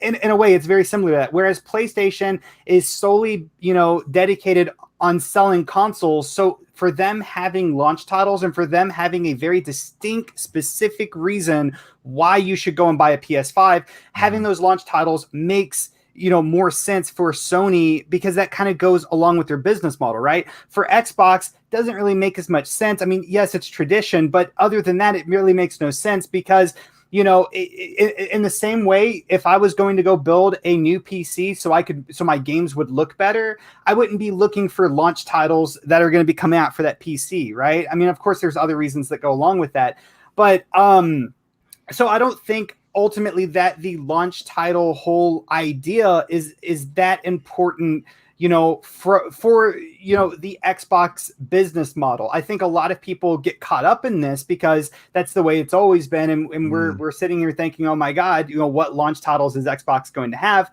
I don't really think it matters because yes, they're going to launch for the Xbox Series X. but they're also going to launch for the regular Xbox One console, right? Yeah. Almost all of those titles that you mentioned, besides maybe 2 of them, the Medium maybe will be an Xbox Series X only game, right? Maybe that will only be next gen. Flight Simulator, that's definitely going to be only next gen. But Gears Tactics could play on an Xbox One. Ascent, Xbox One. Crossfire X, there is a demo for Xbox One. We know it's going to be available on Xbox One. Yakuza Like a Dragon, Xbox One. Like, all of those are going to be on Xbox One. So it kind of takes away from the whole launch title, you know, pizzazz, right?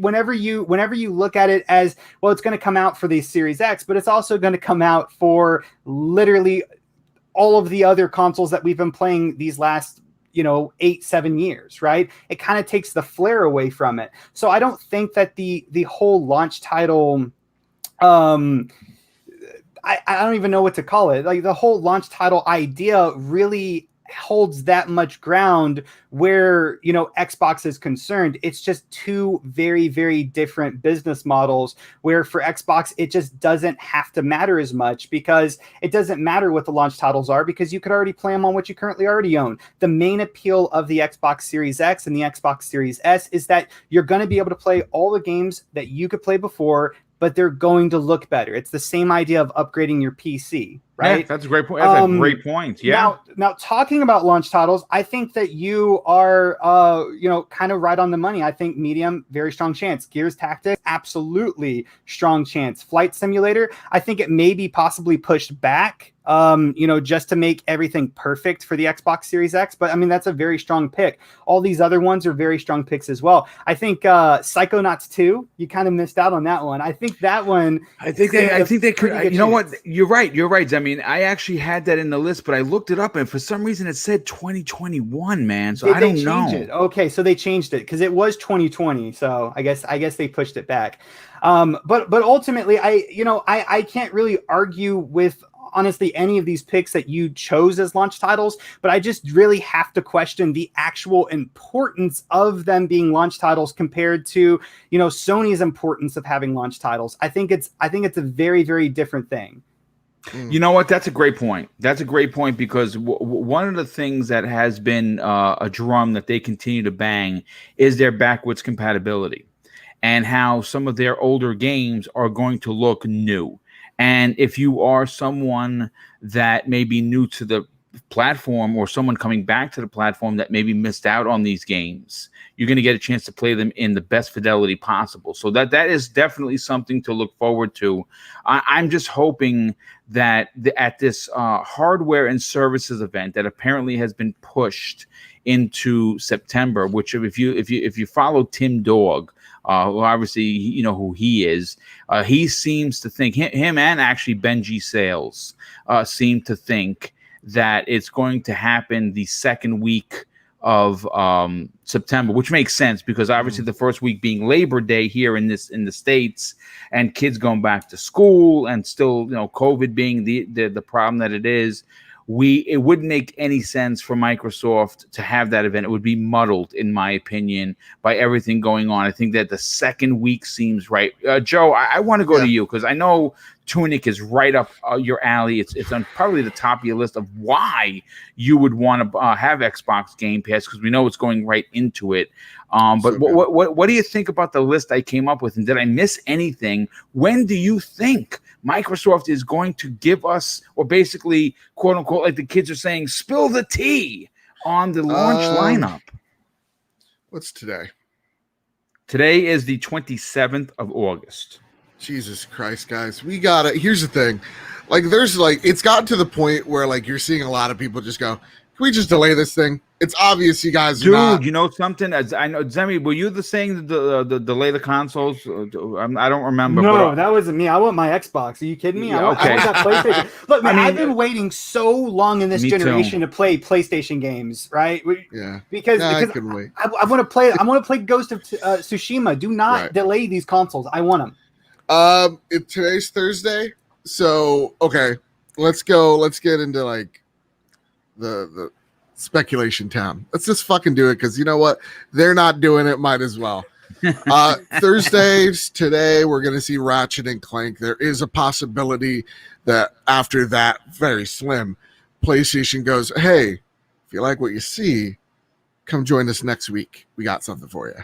And that's where they're dropping it, because they on their site, and this has been everywhere now. Like GameStop has had registration, Best Buy has registration, Amazon I believe also has registration to get notified for pre-orders. So Sony officially started theirs, which is big for them, because this is like the first time in a very long time they have this online store structure in place. The age of COVID has made things super complicated, but I do have hope that we're going to see the reveals of these consoles rather soon. And so I would like to say, in my heart of hearts, it has to be next week. We are getting way too late in this generation. This is unprecedented for sure. It is. And I mean, again, this is because of COVID. If this was definitely, we're going to see it in 2 weeks, either Sony or Microsoft. I think at this point, Sony's going to go in first because of the registration, because of the Ratchet and Clank reveal. I do have a feeling in my heart of hearts they're going to show off the console and the price sooner than Microsoft, and I think that would then tell me that they're indicating that they have a strong foundation, and they're going to probably then aim that console price low just to anticipate Microsoft's move. But expect both of these consoles to be the $400-$500 range. Expect them to come out mid-November before Black Friday. That's still a thing. But in the age of COVID, things change. And the one thing that not a lot of people are talking about is the fact that what happens if we actually get past wave 1 here and enter into 2? How does the winter season affect this virus? Because it's real, and it's not going away one day. It's going to be here for a minute. So for us, it is, as consumers, I am going to pre-order it once at a digital location, whether that's Sony directly, and I will be pre-ordering one from GameStop physical. I got some hookups, so don't like to brag. But yeah, like, so just in case, we have to close up shop again in November, there's a fallback position. And I think that is the one thing that retail at this moment is scrambling to try to solve. All these big problem, dude. It's a big problem. So I think both of them are coming out beginning or mid-November, and that's just going to be, we're going to have to play it by ear. State of the State of the Union, State of the World by that time is going to be very different. Yeah, no, absolutely. VJ, closing out today's outstanding and very emotionally packed show. I want to grab your ear on this. Obviously, I made a list based on a lot of personal feelings, a lot of logic I used. I actually went and found places that said 2020 holiday, and I put this list together. My question is, obviously, I know someone in the chat, I missed it. He said the Falconeer is another one. I totally skipped that one. If that's the case, that Falconeer actually looks really good. I wouldn't mind playing that on launch day as well. For you personally, how long can Microsoft hold out without giving us this launch list, launch price, reserve price, and more importantly, launch date? I think it was John Lineman, right? That one of the consoles delayed. Maybe it was John. Yeah, he's one of many, because now everyone is starting to kind of bang that drum a little bit, and people are like, you know what? Delay the systems. I say nay. Don't delay. Listen, I don't care if I got to play old games. I don't care. Yeah. I want the consoles. So just my immediate reaction, because I had something someone sparked something which I want to talk about in a second. But even talking about launch, right? Not launch date, but the launch window, right? Even if you pick up the hardware in November, whether you're picking up a new game, you're not going to pick up all 10 on the day of release. You're probably going to, we are probably, but I think Microsoft, if they have the games ready, will launch them throughout the Christmas period, right, and the holiday period. But I don't personally feel any frustration at all. The two thoughts that came to me is, obviously we know that Sony and Xbox are playing certain corporate games and strategies in terms of pricing, but either they're doing a really good job at building up the tension, which I think is pretty evident, right? Just looking at Mr. Badbit waving his hands about, and and they're just glad he's not pointing that gun at the screen. Or the worst case is that there are fundamental delays with either the hardware or the games. So I just want to touch on the hardware. I can say from speaking to people on the manufacturing side that key components, and I think there was something about this in Forbes that were alluding to this, that manufacturing components were up to almost 4 times the usual price up until the second quarter of this year due to shortages. So companies were, not that they couldn't buy, but they were holding back purchasing to a degree, right? Because obviously they still have to test the production lines. So they were buying what they thought that they could, but obviously no one can predict the future. But what I can say is that by the beginning of the third quarter, supply had caught up with the demand, and prices for components and major components were back to normal, which was a huge boost. Production has also been back to normal. I'm not just talking about PS5 and Xbox. I'm talking generally across all businesses and industries for a while. So hardware should be okay, but that's not a sign of availability in relation to demand. And I think we really need to make that important distinction there.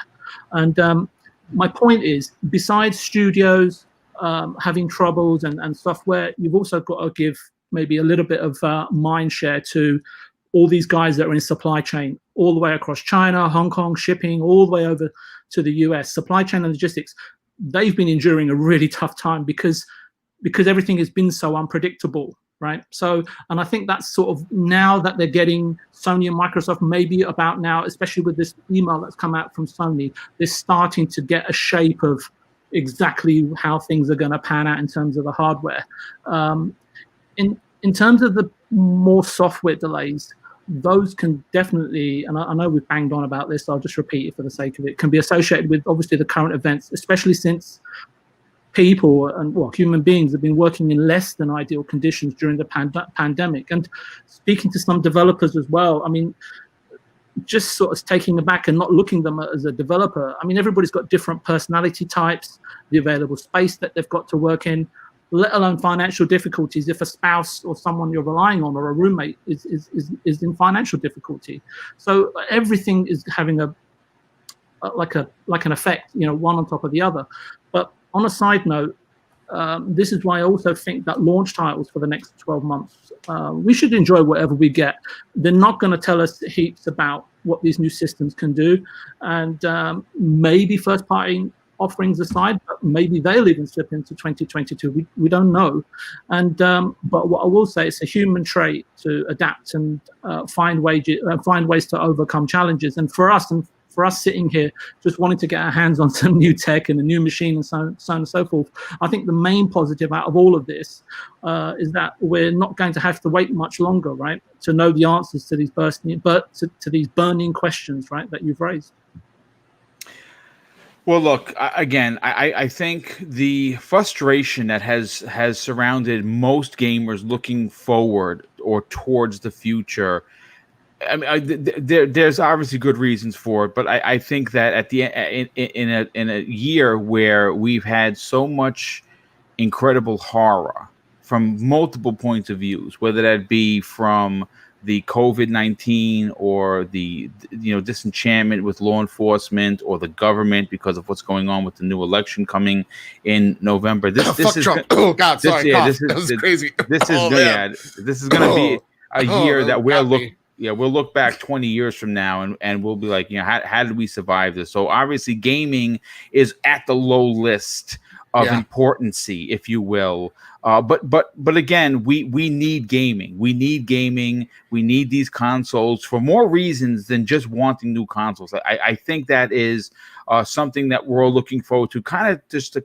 get our minds off of everything that's going on and having a fresh new console, potentially two, if you're like myself, who's going to go buy both consoles. I believe, Zemi, you're going to attempt to buy both consoles as well. Oh yeah. It's an exciting time, and we certainly do not want those times diminished, and we don't want any more delays. We don't want any more horror. So it's going to be interesting to see where this stare down between Microsoft and Sony goes, how long this game of chicken could last. But you know what? We're past the 2-hour mark. This has been a great show, but it's been a very emotional show.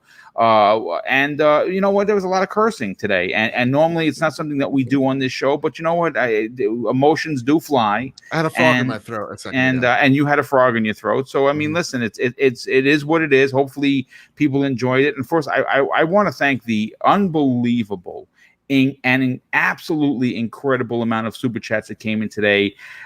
Man, my goodness, the generosity that is constantly and continuously shown to not only Double Barrel Gaming, of course, but to myself is just. There are points where I literally have no words for how generous this community has been. So, of course, I want to say a big thank you to everyone that not only donated, of course, but, of course, we had almost 400 people here. And that's a big deal because this is still a relatively small show. And to have that many people show up means that you're enjoying the content. Even though I might say some controversial things or I may not agree with you, especially when it came to, of course, about Halo. I know I lost some subs over that, and that's fine. But I'm going to be truthful. I'm not going to sugarcoat it just for subs because then that's being a fraud. And hopefully you'll come back. Hopefully, if you're new, you like what you heard, you like the integrity, you like the honesty, you'll sub the channel. You give me a thumbs up. And of course, I encourage you if you didn't. If it's something I said that pissed you off, you know what? Hit the thumbs down button. I'm not going to be mad. It is what it is. But let's get everyone out of here. And we'll start with Zemi Game. Zemi, obviously, not only are you a key member to the, of course, Xbox Factor podcast, I think you are an important community member as a whole to social media, but also to your multiple YouTube channels, one of which you do guides, you do reviews, you do other things, but you also have a cooking channel, which we need to see some more Zemi originals, but also you have been doing a tremendous amount of streaming, which is awesome. Tell everyone where they can check out your work. Also, follow you on social media. Yeah, absolutely, man. So I, like Boom was saying, I do have 2 YouTube channels. The first one's called Zemi Games, where I do a bunch of gaming content, like gaming news, reviews, and tutorial videos and like walkthroughs and stuff like that. And then my second YouTube channel is called Zemi Eats. That is more food oriented, if you will. I do a bunch of, well, I say a bunch of, but I've only done one. Anyway, I am going to do a bunch of cooking recipe videos and food reviews and stuff like that. Currently, I only have one video up there. I have been slacking. And I will say this, that cooking channel is definitely on the back end of what I'm doing. Like all my gaming content definitely comes first. Whenever I have time, I upload on that channel. But I do have a video, a cake recipe. It's actually my favorite cake of probably all time. I love this cake so much. And I actually made a video showing you guys how to make it. And that should be up on the channel before the next Xbox Factor podcast. So nice, look forward to that if you like cake. And I don't know who doesn't. I love cake. With a nice cup of coffee, we're talking. Now we are talking. That's right. You know, during the French Revolution, I mean, Marie Antoinette, you know, if they actually did, exactly, let them eat cake. They didn't give them cake, and you see what happened, right? They rioted, yes. That's right. And then I have... And then I have also been streaming a lot on Twitch here recently. I'm actually scheduled to stream from 4 to 6 Wednesday through Sunday. And I have not been keeping up with that schedule today or here recently. And I'm probably not going to keep up with it today because I'm about to go to sleep, honestly. Well, but go to sleep, but also to make sure that your download is good for it's good. Well, okay. it's if it's not good on Xbox, it's good on PC. Excellent. So I'm covered. But definitely go and swing by my Twitch channel. Give it a follow if you will. I play a variety of different games on that channel, and I try to make amazing content on there as well as my other platforms. And then, of course, follow me on Twitter as well at Zemi Games. Yes. So, well, thank you so much. And really appreciate what you bring to this particular show each and every week. Real quick, rounding out the super chats, and we certainly can't forget this one. Gamer by Choice drops a very generous and outrageous $10 super chat and says, I agree with Zemi with the virus. I wasn't expecting much with new games. So I will be getting the Holy Series X and possibly the PlayStation 5 to get better versions of current games. I just enjoy gaming. Great show, everyone. Well, yeah, we do. Thank you so much for the comment. Thank you, of course, for the generosity. Joe, you have a lot going on, my brother. You obviously I have the trophy room, which has been gaining some serious followers and some ground, and for good reason. It's a show. It's a Sony-based show that is a positive one. And there are some times where you will actually talk about Xbox, which you have done in the last couple of weeks for good reason. And we're not dicks about it, isn't that And crazy? you're not D-bags about it. That's right. So tell everyone where they can follow you on social media so we can push you past the 2,000 followers mark, and also about the trophy room. Well, gang, right after this, I'm gonna scoot on out of here because there's some Gamescom stuff's happening. There was in the intro, there was just a glimpse of Avowed, just a glimpse of like the arrow shooting. So who knows what that means, but I'm excited now. So that said, everybody, you can follow me over at Mr. Badbit over on Twitter. You can follow me at PS Trophy Rooms to get all the latest and greatest updates on PlayStation and the Trophy Room show.